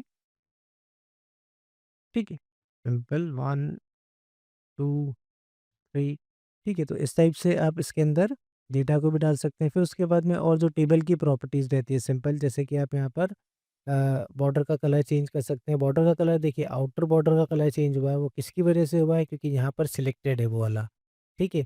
आउटर बॉडी का आउटसाइड, तो आप यहाँ पर जो भी सिलेक्ट करेंगे, जैसे अगर आप सारी बॉर्डर्स को एक साथ सिलेक्ट कर लेते हैं, ठीक है? हमने सबको सिलेक्ट किया और हम यहाँ से अब कलर चेंज करते हैं, तो आप देखेंगे सारे जो बॉर्डर्स हैं सभी का कलर चेंज हो जाएगा, ठीक है? फिर उसके बाद में यहाँ पर आप देख सकते हैं, अगर आप फिल के कलर को चेंज करना चाहते हैं, तो आप यहाँ पे फिल कलर भी दे सकते हैं।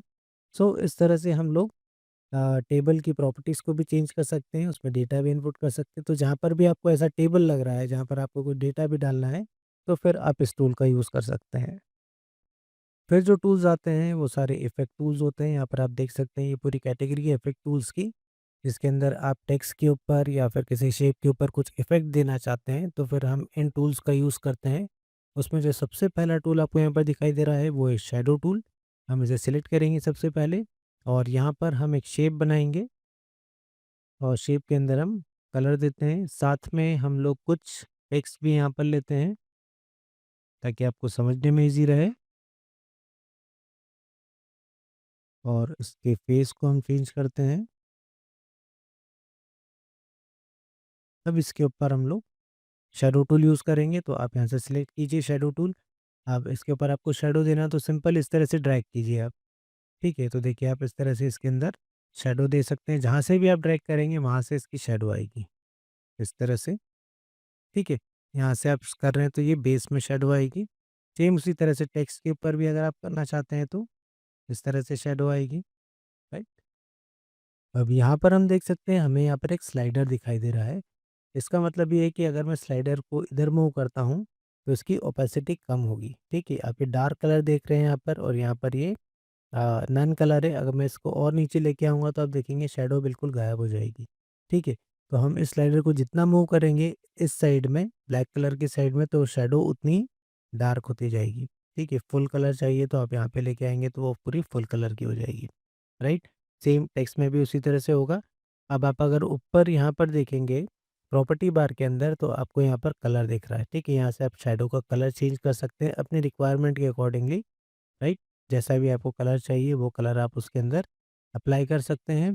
फिर उसके बाद में यहाँ पर आप देख सकते हैं, यहाँ पर शैडो की ओपेसिटी है, जो हमने यहाँ से किया था, राइट? आप देखेंगे अगर मैं यहाँ से इसको स्लाइडर को चेंज कर रहा हूँ, तो यहाँ पर वैल्यू चेंज होगी आपकी, ठीक है? तो ये ओपेसिटी के लिए होता है, ओपेसिटी कम ज़्यादा करना हो आपको शैडो की, तो आप यहाँ से कर सकते हैं या आप उसे यहाँ से भी कर सकते हैं। फिर नेक्स्ट जो इसमें दिखाई दे रहा है वो है शैडो की फेदरिंग। फेदरिंग क्या होता है? जैसे कि मान लीजिए यहाँ पर फेदर अभी है 15, हम इसको 0 कर देते हैं, तो देखिए 0 करने पर शैडो आपकी बहुत शार्प दिखाई देगी बिल्कुल, ठीक है?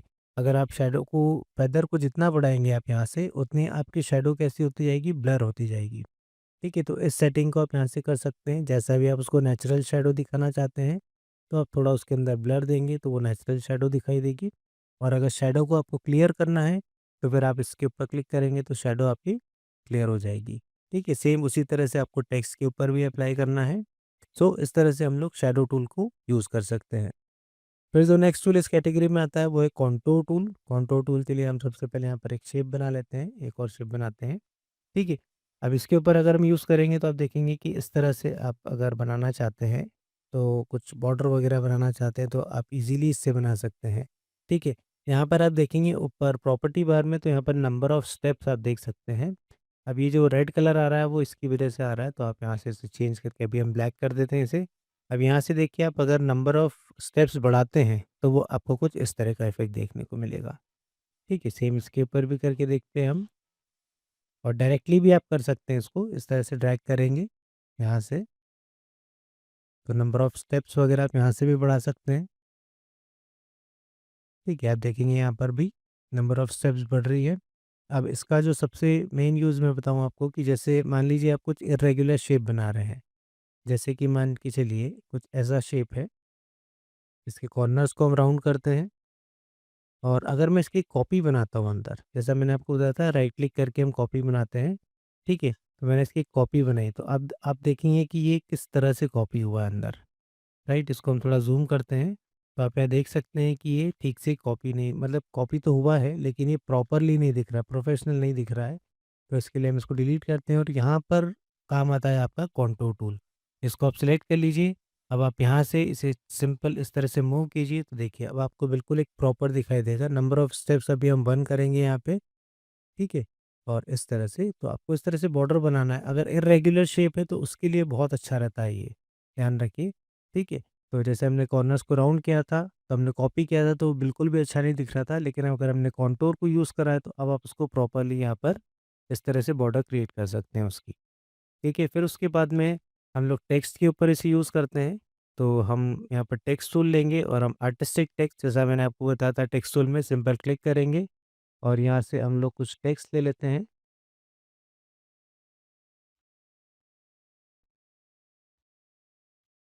ठीक है, हमने यहाँ पर टेक्स्ट ले लिया, इसको हम बड़ा कर लेते हैं।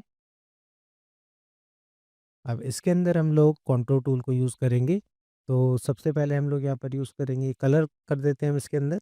अब यहाँ पर हम यूज़ करेंगे कंटूर टूल को, हम उसको सिलेक्ट करेंगे और इसे इस तरह से ड्रैग करेंगे, राइट? अभी वाइट कलर है, दिख नहीं रहा है क्योंकि यहाँ पर फिल जो कलर आ रहा है वो वाइट कलर है, तो हम इसे ब्लैक कर देते हैं। ठीक है, तो अब आप देखेंगे आपको ये दिखाई देगा और यहाँ से आप इसको कम ज़्यादा कर सकते हैं। तो आपने देखा होगा टेक्स्ट में इस तरह के इफ़ेक्ट आप काफ़ी अच्छे से दे सकते हैं, ठीक।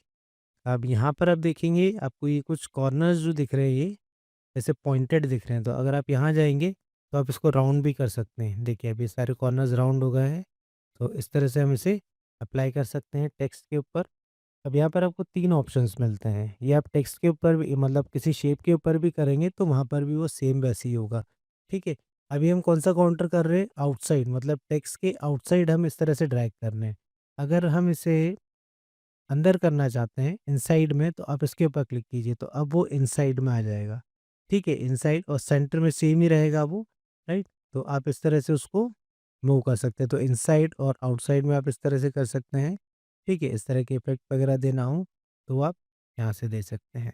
अभी मैं आपको इसमें आगे एक और बताऊंगा कि आप मल्टीपल कॉन्टूर इफेक्ट किस तरह से दे सकते हैं, जो कि हमने काफ़ी जगह पर इफेक्ट देखे होंगे।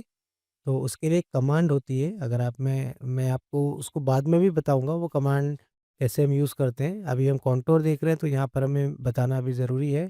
तो अगर आप ऑब्जेक्ट में जाएँगे तो आपको यहाँ पर दिखेगा ब्रेक कॉन्टूर अपार्ट, मतलब हमने जो टेक्स्ट के ऊपर कॉन्टूर इफ़ेक्ट दिया उसको हम ब्रेक करना चाहते हैं। ब्रेक करना चाहते हैं मतलब कि टेक्स्ट और जो कॉन्टूर इफ़ेक्ट है वो दोनों अलग-अलग हो जाएँगे। तो हम इसे सिलेक्ट करेंगे, हम जाएँगे ऑब्जेक्ट मेन्यू में और यहाँ पर हम करेंगे ब्रेक कॉन्टूर अपार्ट। शॉर्टकट की क्या होता है उसका? कंट्रोल प्लस के। हम उसके ऊपर क्लिक करेंगे। अब हम पहले मूव करके देखते हैं, ठीक है? ये आपका टेक्स्ट अलग हो गया और जो हमने कॉन्टूर दिया था वो अलग हो गया, ठीक है? अब उसके बाद में हम जो कॉन्टूर पार्ट है, पीछे का जो ब्लैक पार्ट है उसको हम सिलेक्ट करेंगे और वापस से हम यहाँ जाकर एक और इसमें कॉन्टूर देते हैं। ठीक है, हम कलर पहले चेंज कर लेते हैं थोड़ा, क्योंकि ब्लैक कलर का ही रहेगा तो हमें दिखाई नहीं देगा। तो सबसे पहले हम यहाँ पे कॉन्टूर देते हैं इसके अंदर, हमने इस तरह से कॉन्टूर दिया, राइट? तो आप देखेंगे कि उस कॉन्टूर के ऊपर हमने एक और कॉन्टूर इफ़ेक्ट दिया। तो इस तरह से हम मल्टीपल इफ़ेक्ट्स इसके अंदर दे सकते हैं। ठीक है, अब नेक्स्ट स्टेप में आप वापस से अगर आपको रिपीट करना है तो आप क्या करेंगे, इसको सिलेक्ट करेंगे येलो वाले पोर्शन को और ऑब्जेक्ट में जाके इसे ब्रेक कर देंगे। ठीक है, फिर उसके ऊपर आप एक नया काउंटर इफेक्ट दे सकते हैं। इस तरह आप मल्टीपल काउंटर इफेक्ट देके कुछ अच्छा टेक्स्ट के अंदर इफेक्ट बना सकते हैं। सो आई होप आप लोगों को कॉन्टूर टूल अच्छे से समझ में आ गया होगा। फिर जो नेक्स्ट टूल इस कैटेगरी में आता है वो होता है ब्लेंड टूल। ब्लेंड टूल भी काफ़ी इंपॉर्टेंट टूल है।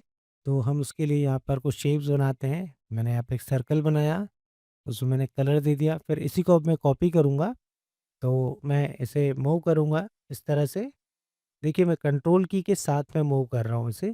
कंट्रोल की के साथ में अगर मैं इसे मूव करूँगा तो बिल्कुल वो स्ट्रेट लाइन में मूव होगा। अगर मैं कंट्रोल की को प्रेस नहीं करता हूँ तो देखिए, हो सकता है वो ऊपर-नीचे हो जाए। तो कंट्रोल की के साथ में आप इसको इस तरह से मूव कीजिए और कॉपी करने के लिए राइट क्लिक कर दीजिए तो उसकी कॉपी बन जाएगी। अब यहाँ पर हम लोग यूज़ करेंगे येलो कलर, आउटलाइन को हम हटा देते हैं दोनों को सिलेक्ट करके, इसको हम थोड़ा डार्क करते हैं।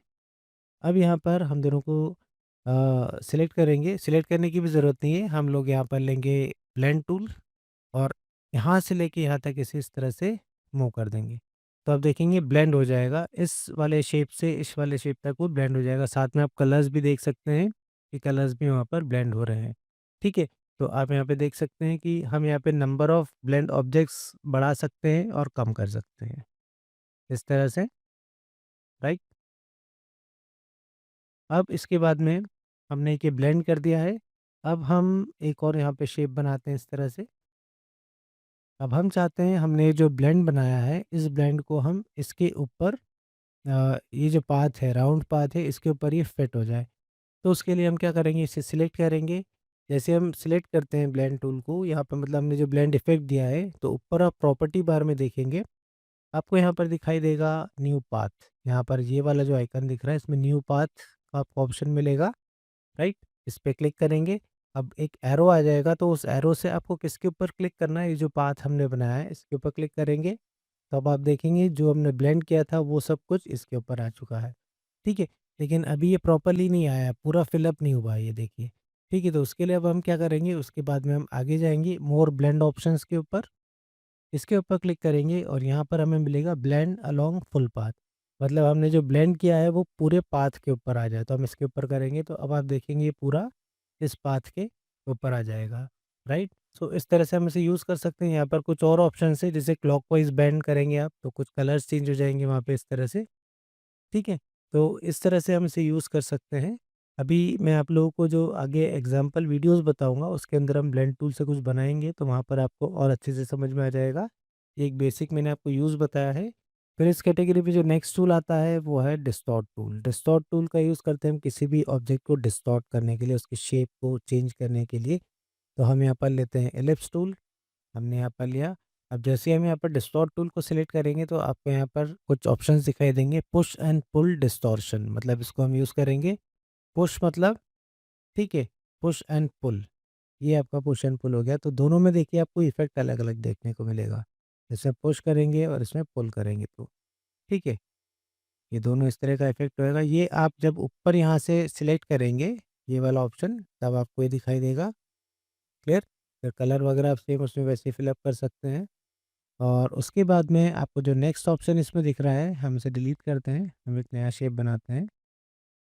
और इसमें जब नेक्स्ट वाला आपको ऑप्शन दिख रहा है, वो है ज़िपर डिस्टॉर्शन। ठीक है, ज़िपर डिस्टॉर्शन में कुछ इस तरह का इफ़ेक्ट आएगा, ठीक है? और इसको आप यहाँ से चेंज कर सकते हैं, ज़िपर के क्वांटिटी वगैरह आप यहाँ से सब बढ़ा सकते हैं इस तरह से, राइट? ये जो स्लाइडर रहता है, इस स्लाइडर से भी आप सारी चीज़ों को सेट कर सकते हैं। यहाँ पर आप देख सकते हैं वैल्यू चेंज हो रही है, राइट? फिर इसमें जो सबसे लास्ट वाला आपको मिलेगा वो रहेगा ट्विस्टर डिस्टॉर्शन। ट्विस्टर डिस्टॉर्शन के लिए हम लोग एक और यहाँ पे शेप बना लेते हैं और हम लेंगे डिस्टॉर्ट टूल और यहाँ पर हम सिलेक्ट करेंगे ट्विस्टर डिस्टॉर्शन को। अब आप इसको सिर्फ इस तरह से ड्रैग करके इससे मूव कीजिए, ठीक है, तो आप इसको पूरा ट्विस्ट कर सकते हैं, फिर कलर वगैरह फिल कर सकते हैं, बैकग्राउंड्स वगैरह में यूज़ करना चाहते हैं, तो वहाँ पे भी आप इसे यूज़ कर सकते हैं। सो इस तरह से हम लोग डिस्टॉर्ट टूल को यूज़ कर सकते हैं। इस कैटेगरी में जो आपको अब नेक्स्ट टूल दिखाई देगा वो रहेगा एनवेलप टूल। तो हमने यहाँ पर एक टेक्स्ट लेके रखा है, इसके ऊपर हम इसको अप्लाई करेंगे। तो हम इसके ऊपर इस तरह से क्लिक करेंगे तो आप देखेंगे ऐसे डॉटेड लाइन्स आ जाएगी। अब आप ऊपर प्रॉपर्टी बार में देख सकते हैं, यहाँ पर आपको मिलेगा सबसे फर्स्ट से यहाँ पर by default unconstrained mode selected है। अनकंस्ट्रेंट मोड मतलब होता है फ्री फॉर्म, मतलब आप किसी भी पॉइंट से इसको इस तरह से मूव करके चेंज कर सकते हैं और कुछ इफ़ेक्ट अगर आप देना चाहते हैं टेक्स्ट के अंदर तो आप वो देख सकते हैं। फिर जो नेक्स्ट मोड इसके अंदर आता है वो होता है स्ट्रेट लाइन मोड। तो हम इसको सिलेक्ट करेंगे और यहाँ से हम लोग जो सेंटर पॉइंट, आप वैसे कोई से भी पॉइंट से इसको मूव कर सकते हैं। मैं आपको सेंटर में से करके दिखा रहा हूँ, आप लोग और कहीं से भी इसे ट्राई करके देखिएगा। सो मैं यहाँ से इसे मूव करता हूँ तो ये बिल्कुल देखिए स्ट्रेट लाइन में इस तरह से मूव होगा, ठीक है। और हम इस तरह नीचे भी इसे कर सकते हैं, तो आप देखेंगे कुछ इस तरह का पर्सपेक्टिव इफेक्ट इसके अंदर आ रहा है। अब इस नोड को हम ऊपर ले जाकर भी देखते हैं तो एक काफ़ी अच्छा इफेक्ट आपको इसके अंदर देखने को मिल सकता है। फिर जो नेक्स्ट मोड है इसके अंदर वो है सिंगल आर्क मोड। तो सिंगल आर्क मोड में आपको कुछ इस तरह का आर्क शेप देखने को मिलेगा। सेम वैसे आप चेंज करके देखिए, राइट। और हम इसे ऊपर भी करके देखते हैं। सो इस तरह से हम इस इफेक्ट को यूज़ कर सकते हैं। फिर जो हमारा सबसे लास्ट मोड है इसके अंदर वो है डबल आर्क मोड। हम यहाँ से इसे मूव करते हैं तो हमें कुछ इस तरह का शेप आपको देखने को मिलेगा टेक्स्ट के अंदर। आप इसे यहाँ पर भी कर सकते हैं, या चाहें तो आप इसे नीचे करके कुछ इस तरह से फिश आई का इफेक्ट आप इसके अंदर दे सकते हैं। सो इस तरह से हम लोग एनवेलप टूल को यूज़ कर सकते हैं। अगर आप किसी शेप के ऊपर भी यूज़ करेंगे तो सेम इसी तरह से वो अप्लाई होगा।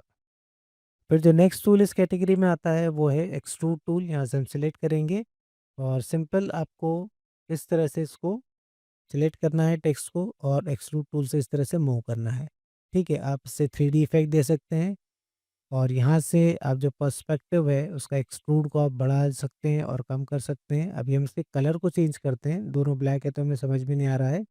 तो यहाँ पर आप देखेंगे आपको कलर के ऑप्शंस मिलेंगे, एक्सट्रूशन कलर। तो आप इसके ऊपर क्लिक करेंगे तो आपको यहाँ पर एक कलर देखने को मिलेगा। तो आप यहाँ से कलर को चेंज कर लेते हैं तो अब हमें अच्छे से दिखाई देगा। अब आप इसकी डायरेक्शन को कहीं पर भी चेंज कर सकते हैं, इस तरह से नीचे की तरफ करना हो यहाँ पर। और इससे आप जो एक्सट्रूशन है उसको बढ़ा सकते हैं, कितना इफेक्ट आप देना चाहते हैं वो आप यहाँ से इस पे अप्लाई कर सकते हैं। और यहाँ पर ही आपको अगर एक्सट्रूशन कलर में अगर आप देखेंगे तो आपको ये जो सबसे लास्ट वाला ऑप्शन मिलेगा तो आप इसमें कलर शेड भी दे सकते हैं। जैसे आप यहाँ पर एक कलर ये वाला दे रहे हैं और दूसरा कलर आप कोई सा येलो टाइप का ले लीजिए, ठीक है। तो आप कुछ इस तरह का इफेक्ट दे सकते हैं उसमें, ठीक है। तो काफ़ी अच्छा 3D इफेक्ट आप टेक्स्ट के अंदर दे सकते हैं। सेम ऐसे आप किसी शेप के ऊपर भी देना चाहते हैं तो आप उसके अंदर भी दे सकते हैं। सो इस तरह से हम एक्सट्रूड टूल को यूज़ कर सकते हैं। फिर इस कैटेगरी में जो सबसे लास्ट टूल है वो है block shadow tool. Block shadow tool से सबसे पहले हम टेक्स्ट को सिलेक्ट करते हैं और इस तरह से हम मूव करेंगे तो इस तरह का हम एक शैडो दे सकते हैं, इसमें काफ़ी अच्छा इफेक्ट दे सकते हैं आप इसमें, राइट।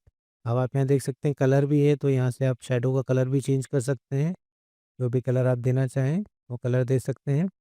अभी हम इसे ब्लैक ही रखते हैं, राइट। और यहाँ से आप इसके एंगल को चेंज कर सकते हैं, जिस भी डायरेक्शन में आप देना चाहते हैं उस डायरेक्शन में आप इसे दे सकते हैं और एक काफ़ी अच्छा इफेक्ट आप इसके अंदर क्रिएट कर सकते हैं। तो इस तरह से हम ब्लॉक शेडो टूल को यूज़ कर सकते हैं। तो नेक्स्ट टूल्स हैं आई ड्रॉपर टूल्स। इसके अंदर आपको दो टूल्स मिलेंगे, colour eye dropper and attributes eye dropper. हम इसे सिलेक्ट करते हैं। कलर आई ड्रॉपर से आप कलर पिक कर सकते हैं। मान लीजिए आप ये वाला कलर पिक करके आप किसी और शेप में फिल करना चाहते हैं या आउटलाइन का कलर आप किसी और में फिल करना चाहते हैं तो आप इसे इजीली कर सकते हैं। सिंपल आपको जब आप इसके ऊपर माउस ओवर भी करेंगे तो देखिए आपको यहाँ पर कलर की इन्फॉर्मेशन भी मिलेगी, कौन सा कलर है, उसके बाद में आरजीबी वैल्यूज़ भी आपको इसमें दिखाई देगी। तो मान लीजिए हमको ये वाला रेड कलर किसी और शेप में भी फिल करना है तो हम इसके ऊपर क्लिक करेंगे। अब जैसे ही हम क्लिक करेंगे तो आप देखेंगे यहाँ पर एक बकेट आ चुकी है, ठीक है। अब हम दूसरे शेप के ऊपर जाएँगे तो आप आउटलाइन के ऊपर लेके आएँगे तो आपको इस तरह का आइकन दिखाई देगा और अगर फिल के ऊपर जाएँगे तो इस तरह का आइकन दिखाई देगा, ठीक है। तो ये कलर को आप कहाँ फिल करना चाहते हैं वो आप डिसाइड कर सकते हैं, आउटलाइन में या फिर फिल के अंदर। तो अभी हम फिल के ऊपर क्लिक करते हैं इस तरह से, ठीक है। फिर से हम यहाँ से सिलेक्ट करते हैं और अब हम यहाँ पर आएँगे इस शेप के ऊपर और यहाँ पर हम लोग इसे आउटलाइन में फ़िल करते हैं। तो हम आउटलाइन के ऊपर क्लिक करेंगे, आइकन से आप समझ जाएँगे कि ये आउटलाइन में फ़िल होगा या फिर फ़िल के अंदर होगा, राइट? तो हम इसके ऊपर क्लिक करेंगे तो अब ये आउटलाइन के अंदर कलर फ़िल हो जाएगा। तो इस तरह से हम लोग कलर आईड्रॉपर टूल का यूज़ कर सकते हैं, राइट? सिंपल आपको क्लिक करना रहता है, उसके बाद में जहाँ पर भी कलर फ़िल करना है आप क्लिक करते जाइए, तो सब जगह पर वही कलर फ़िल होगा। और जैसे अगर आपको आउटलाइन करना है सेम, तो आप इस पे क्लिक करते जाइए और जहाँ पर भी आउटलाइन आपको देना है उसी कलर की, तो इस तरह से आप क्लिक कर सकते हैं। सो इस तरह से हम लोग कलर आईड्रॉपर टूल का यूज़ कर सकते हैं। इसी कैटेगरी में जो नेक्स्ट टूल है वो है एट्रीब्यूट्स आईड्रॉपर। अब एट्रीब्यूट्स आईड्रॉपर में आप जब भी आप इस पे क्लिक करेंगे तो मान लीजिए अभी हम कलर और आउटलाइन को देख रहे थे, पिछले हमने जो टूल में देखा था कलर आईड्रॉपर में। अब एट्रीब्यूट्स आईड्रॉपर में आप जब क्लिक करेंगे तो इसकी जो प्रॉपर्टीज़ है, मतलब जैसे इसकी जो आउटलाइन की थिकनेस है, कलर कलर आउटलाइन तो ये सब कॉपी तो होगा ही, साथ में जो इसकी थिकनेस वगैरह है वो भी इसके ऊपर अप्लाई हो जाएगी। जैसे हम इसके ऊपर क्लिक करते हैं और इसके ऊपर हम क्लिक करेंगे तो आप देखेंगे कि आउटलाइन की थिकनेस भी यहाँ पर आ गई और कलर भी पूरा चेंज हो गया। कलर आई ड्रॉपर टूल में वैसा नहीं होता है। सेम उसी तरह से अगर हम यहाँ से सिलेक्ट करते हैं टेक्स्ट को, अब आप देखेंगे ये वाला जो टेक्स्ट है ये अलग स्टाइल में लिखा हुआ है और ये वाला अलग स्टाइल में। हम चाहते हैं कि इसके ऊपर जो भी सारी चीज़ें हैं, फॉन्ट फेस वगैरह, कलर, आउटलाइन का कलर, ये सारी चीज़ें इसके ऊपर भी अप्लाई हो जाए। तो हम इसके ऊपर क्लिक करेंगे और इस फ़ॉन्ट के ऊपर हम क्लिक करेंगे तो आप देखेंगे यहाँ से सारी प्रॉपर्टीज़ वहाँ पर कॉपी हो जाएगी। अब जब हम इस टूल को सिलेक्ट करते हैं कलर एट्रीब्यूट्स आइड्रॉपर को, तो ऊपर आप देखेंगे प्रॉपर्टी बार में आपको यहाँ पर प्रॉपर्टीज़ दिखाई दे रही है। अब आप यहाँ से डिसाइड कर सकते हैं कि कौन-सी प्रॉपर्टीज़ को आप कॉपी करना चाहते हैं।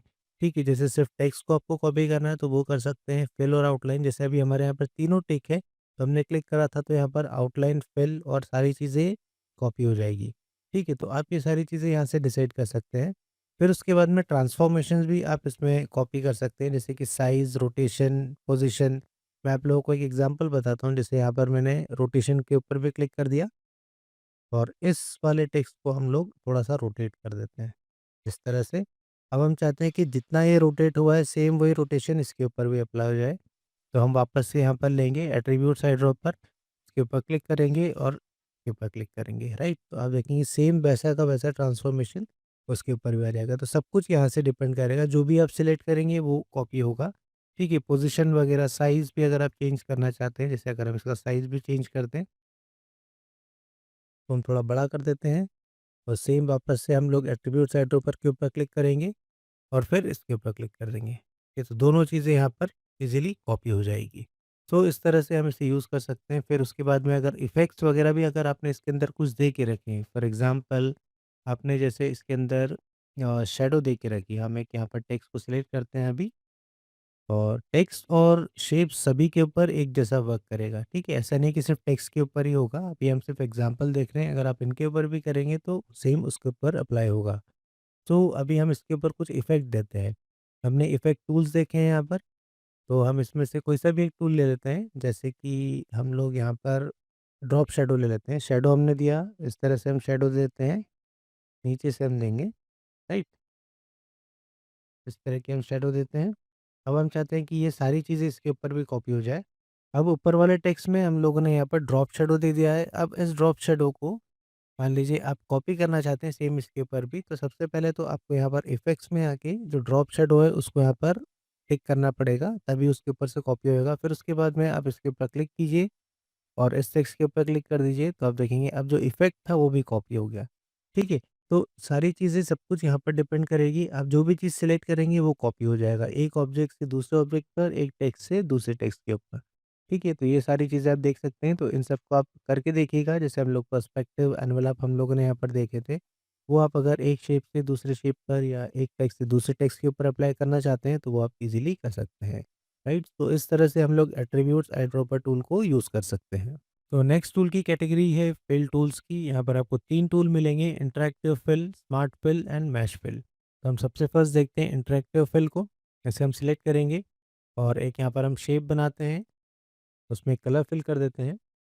अभी हमने जो ये कलर फिल करा है इसे सॉलिड कलर बोलते हैं, यूनिफ़ॉर्म कलर है। अगर हम चाहते हैं कि 2-3 शेड्स के अंदर इसके अंदर कलर आए, जैसे ग्रेडिएंट फॉर्म में कलर आए, तो फिर उसके लिए हम यूज़ करते हैं इंटरैक्टिव फिल टूल। हम इस टूल को सिलेक्ट करेंगे और सिंपल इस तरह से ड्रैग करेंगे हम। तो अब आप देखेंगे आपको यहाँ पर 2 कलर्स दिख रहे हैं। एक जो कलर हमने पहले से फ़िल किया हुआ था और दूसरा यहाँ पर वाइट दिख रहा है।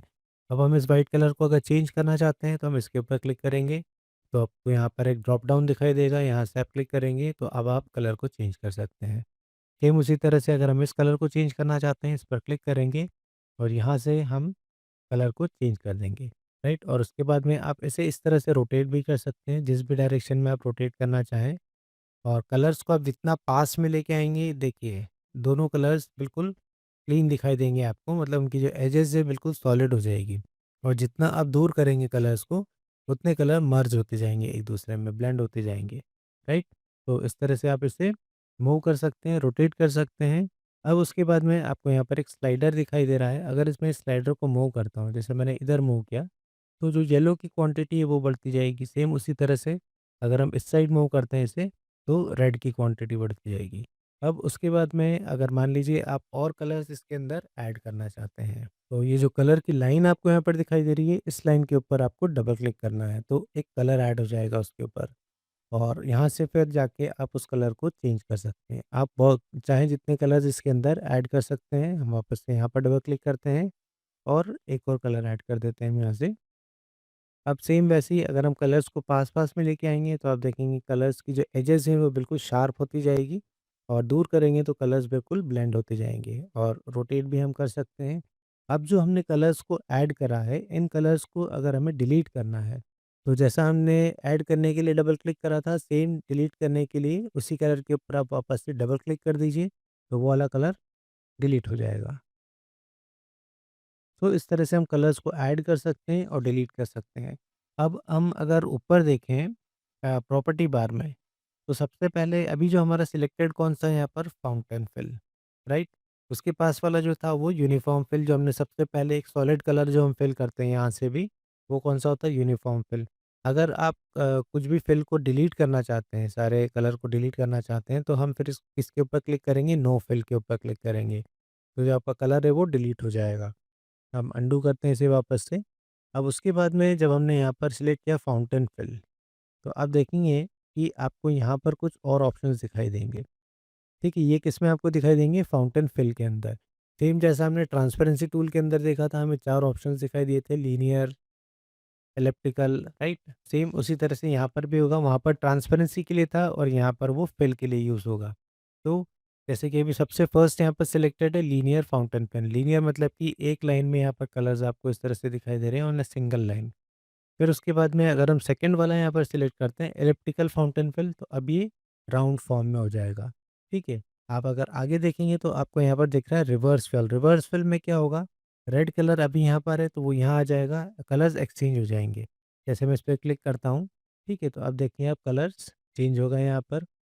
सेम उसी तरह से अगर हम आगे वाला देखें तो वो है कोनिकल फाउंटेन फिल। कोनिकल में कुछ इस तरह का कलर आएगा, ठीक है? अब सेम वैसे ही आप इसे मूव कर सकते हैं, रोटेट कर सकते हैं। फिर जो लास्ट वाला आपको यहाँ पर मिलेगा वो है रेक्टेंगुलर फाउंटेन फिल। रेक्टेंगुलर में कुछ इस तरह का आपको दिखाई देगा, राइट? तो इस तरह से हम कलर्स को ऐड कर सकते हैं, मूव कर सकते हैं और डिफरेंट टाइप्स ऑफ यहाँ पर जो फिल्स हैं उनको हम अप्लाई कर सकते हैं। फिर उसके बाद में अगर हम उसके आगे देखें तो हमें मिलेगा यहाँ पर वेक्टर पैटर्न फिल। तो उसको आप नीचे डिस्क्रिप्शन में देख सकते हैं, apply a vector pattern fill, इसके ऊपर हम क्लिक करेंगे तो आपको यहाँ पर एक वेक्टर पैटर्न फिल हो जाएगा। अब आप इसको अगर चेंज करना चाहते हैं तो आपको यहाँ पर कुछ पैटर्न्स दिए हुए हैं, तो आप यहाँ से उसे डायरेक्टली अप्लाई कर सकते हैं। अब यहाँ पर आप देख सकते हैं अगर हम इसे साइज़ को छोटा करना चाहते हैं, ठीक है? देखिए यहाँ से अगर आप ये जो राउंड रहता है इसके ऊपर से अगर आप मूव करेंगे तो आप उसकी जो क्वांटिटी को कम ज़्यादा कर सकते हैं, स्केलिंग वगैरह कर सकते हैं। फिर उसके बाद में आपको मिलेगा यहाँ पर बिटमैप पैटर्न फिल। बिटमैप्स में भी आपको यहाँ पर कुछ सैंपल्स दिए हैं, आप इनको सिलेक्ट कर सकते हैं और अप्लाई कर सकते हैं। फिर जो नेक्स्ट इसमें आपको मिलेगा वो है 2 कलर पैटर्न फिल, 2 कलर्स में आपको मिलेगा यहाँ पे। इससे जो भी आप यहाँ पर पैटर्न फिल कर रहे हैं, मान लीजिए हम एक पैटर्न फिल करते हैं, अब इसमें आपको अगर कलर को चेंज करना है, तो आप यहाँ से चेंज कर सकते हैं, ठीक है? और बैकग्राउंड का कलर हम ब्लैक कर देते हैं, राइट? तो इस तरह से हम कलर के पैटर्न को चेंज कर सकते हैं। फिर उसके बाद में आपको मिलेगा टेक्सचर फिल। टेक्सचर फिल के ऊपर भी क्लिक करेंगे तो आपको यहाँ पर काफ़ी सारे सैंपल्स मिलेंगे, जो आप डायरेक्टली यहाँ से सिलेक्ट कर सकते हैं और उन्हें अप्लाई कर सकते हैं। फिर जो नेक्स्ट आपको यहाँ पर मिलेगा वह पोस्टस्क्रिप्ट फिल, इसके ऊपर हम क्लिक करेंगे तो आप यहाँ देखेंगे आपको यहाँ पर काफ़ी सारी पोस्टस्क्रिप्ट मिल जाएगी, ठीक है? जैसा भी आप उसमें अप्लाई करना चाहें, कई बार डायग्राम्स वगैरह में या कुछ बैकग्राउंड्स में इनकी यूज़ होता है, तो आप यहाँ से इन्हें यूज़ कर सकते हैं। फिर इसी कैटेगरी में जो नेक्स्ट टूल आता है वो है smart fill tool. Smart fill tool के लिए हम यहाँ पर कुछ शेप बनाते हैं और यहाँ पर हम लोग अभी पेन टूल को यूज़ करेंगे। हमने कुछ इस तरह से बनाया, एक कर्व हमने बनाया जो कि इसके अक्रॉस जा रहा है। अब हम यूज़ करेंगे smart fill tool. Smart fill से क्या होता है, जैसे यहाँ पर 2 एरियाज़ अभी हमें दिखाई दे रहे हैं, इस लाइन से इस कर्व से डिवाइडेड है, तो हम दोनों जगह पर अलग-अलग कलर फिल कर सकते हैं। अगर हम इसके ऊपर क्लिक करेंगे तो आप देखेंगे यहाँ पर कलर आ गया। अब ये कलर कैसे डिसाइड होता है वो यहाँ से आप डिसाइड कर सकते हैं, जो भी कलर आपको चाहिए वो कलर फिल हो जाएगा। और उसके बाद में अगर हम ऊपर क्लिक करेंगे तो यहाँ पर भी आप दूसरे कलर को फिल कर सकते हैं। तो इस तरह से अगर आपने सेक्शंस वगैरह बना के रखे हैं तो आप इजीली कलर्स को फिल कर सकते हैं। हम एक और एग्जांपल देखते हैं। हम यहाँ पर एक रेक्टेंगल बनाते हैं और सेम हम कुछ इस तरह से बनाते हैं।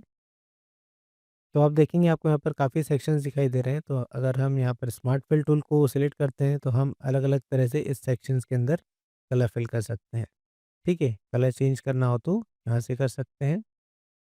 राइट, तो इस तरह से हम लोग स्मार्ट फिल टूल का यूज़ कर सकते हैं। जैसे कि अगर मान लीजिए आप कुछ विजिटिंग कार्ड वगैरह बना रहे हैं, अब उसमें आपको नीचे कुछ इस तरह से चाहिए, ठीक है, कर्व चाहिए, तो आपको ऐसा शेप बनाने की ज़रूरत नहीं है पूरा पेन टूल वगैरह से, आप सिंपल इस तरह से एक कर्व बनाइए।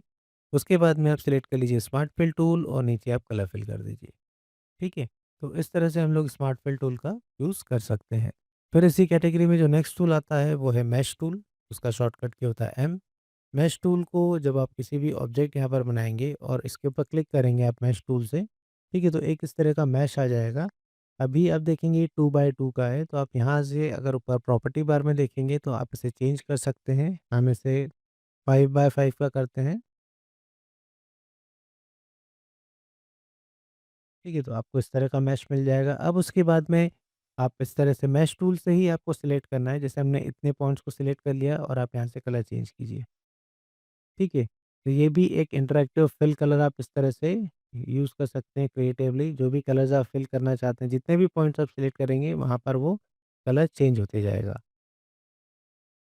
इस तरह से। तो जहाँ पर भी आपको इस तरह के कलर्स फिल करना हो, तो फिर आप उसके लिए यूज़ कर सकते हैं मैश फिल टूल का। अब हम समझेंगे वेरिएबल आउटलाइन टूल के बारे में, जिसका शॉर्टकट की होता है वी। तो ये वाला जो टूल है ये सिर्फ़ आउटलाइन के ऊपर ही वर्क करता है। जैसे कि हमारे सामने यहाँ पर शेप है, इसके अंदर सिर्फ़ आउटलाइन हमें दिखाई दे रही है। इसके ऊपर जैसे हम क्लिक करेंगे तो इस तरह की एक रेड डॉटेड लाइन आ जाएगी। उसके बाद में आप इसे मूव करेंगे तो आप देखेंगे कि उसकी आप विड्थ को चेंज कर सकते हैं। आप जिस भी पॉइंट से क्लिक करेंगे वहाँ पर से ये मूव होगा और इस तरह से आप जैसे भी आउटलाइन विड्थ को चेंज करना चाहते हैं वो आप उसको ईज़िली कर सकते हैं। फिर हम यहाँ पर एक लाइन और बनाते हैं, हम इस तरह से एक वर्टिकल लाइन बनाते हैं, इसके ऊपर हम चेंज करके देखते हैं। ठीक है, यहाँ से अगर हम इसे मूव करते हैं तो आप देखेंगे ये कुछ इस तरह से मूव होगा और अगर हम यहाँ पर सेंटर में भी क्लिक करते हैं तो यहाँ पर एक और पॉइंट ऐड हो जाएगा। अब इस पॉइंट को आप ऊपर-नीचे भी मूव कर सकते हैं और नए शेप्स बना सकते हैं। काफ़ी इंटरेस्टिंग टूल है ये। और जैसे हम यहाँ पर और क्लिक करते हैं, राइट? तो इस तरह से हम लोग वेरिएबल आउटलाइन टूल का यूज़ कर सकते। अब हम समझेंगे आउटलाइन टूल के बारे में। यहाँ पर आप देख सकते हैं जो भी आउटलाइन प्रॉपर्टीज़ आपको चेंज करना हो उसके लिए ये टूल यूज़ में आता है। तो हम यहाँ पर सिंपल इस तरह से एक शेप बनाते हैं। अब आप ऊपर देख सकते हैं यहाँ से भी आप आउटलाइन की प्रॉपर्टीज़ को चेंज कर सकते हैं, उसके साइज़ को, उसके स्टाइल को। तो वही चीज़ें आप यहाँ से भी कर सकते हैं। आप इसके ऊपर क्लिक कीजिए और यहाँ से आप जैसे जो उसकी विड्थ है, आप विड्थ को आप चेंज कर सकते हैं यहाँ से। जिस टाइप की भी आपको विड्थ चाहिए वो आप यहाँ से सिलेक्ट कर सकते हैं। और उसके बाद में अगर आप देखेंगे तो आपको यहाँ पर मिलेगा आउटलाइन का कलर भी मिल रहा है, तो इसके ऊपर आप क्लिक करेंगे तो आउटलाइन कलर आ जाएगा। ठीक है, ये वाला थोड़ा लॉन्ग मेथड रहता है, अगर आप डायरेक्टली भी करेंगे तो आप यहाँ से कर सकते हैं। क्लियर? सो इस तरह से हम आउटलाइन टूल का यूज़ कर सकते हैं। तो दोस्तों आई होप आप लोगों को वीडियो पसंद आया होगा, तो चैनल को सब्सक्राइब ज़रूर कीजिए और नोटिफिकेशंस को ऑन ज़रूर कीजिए ताकि आपको लेटेस्ट वीडियोज़ के अपडेट्स मिलते रहे। So see you in next video, till then bye bye, take care.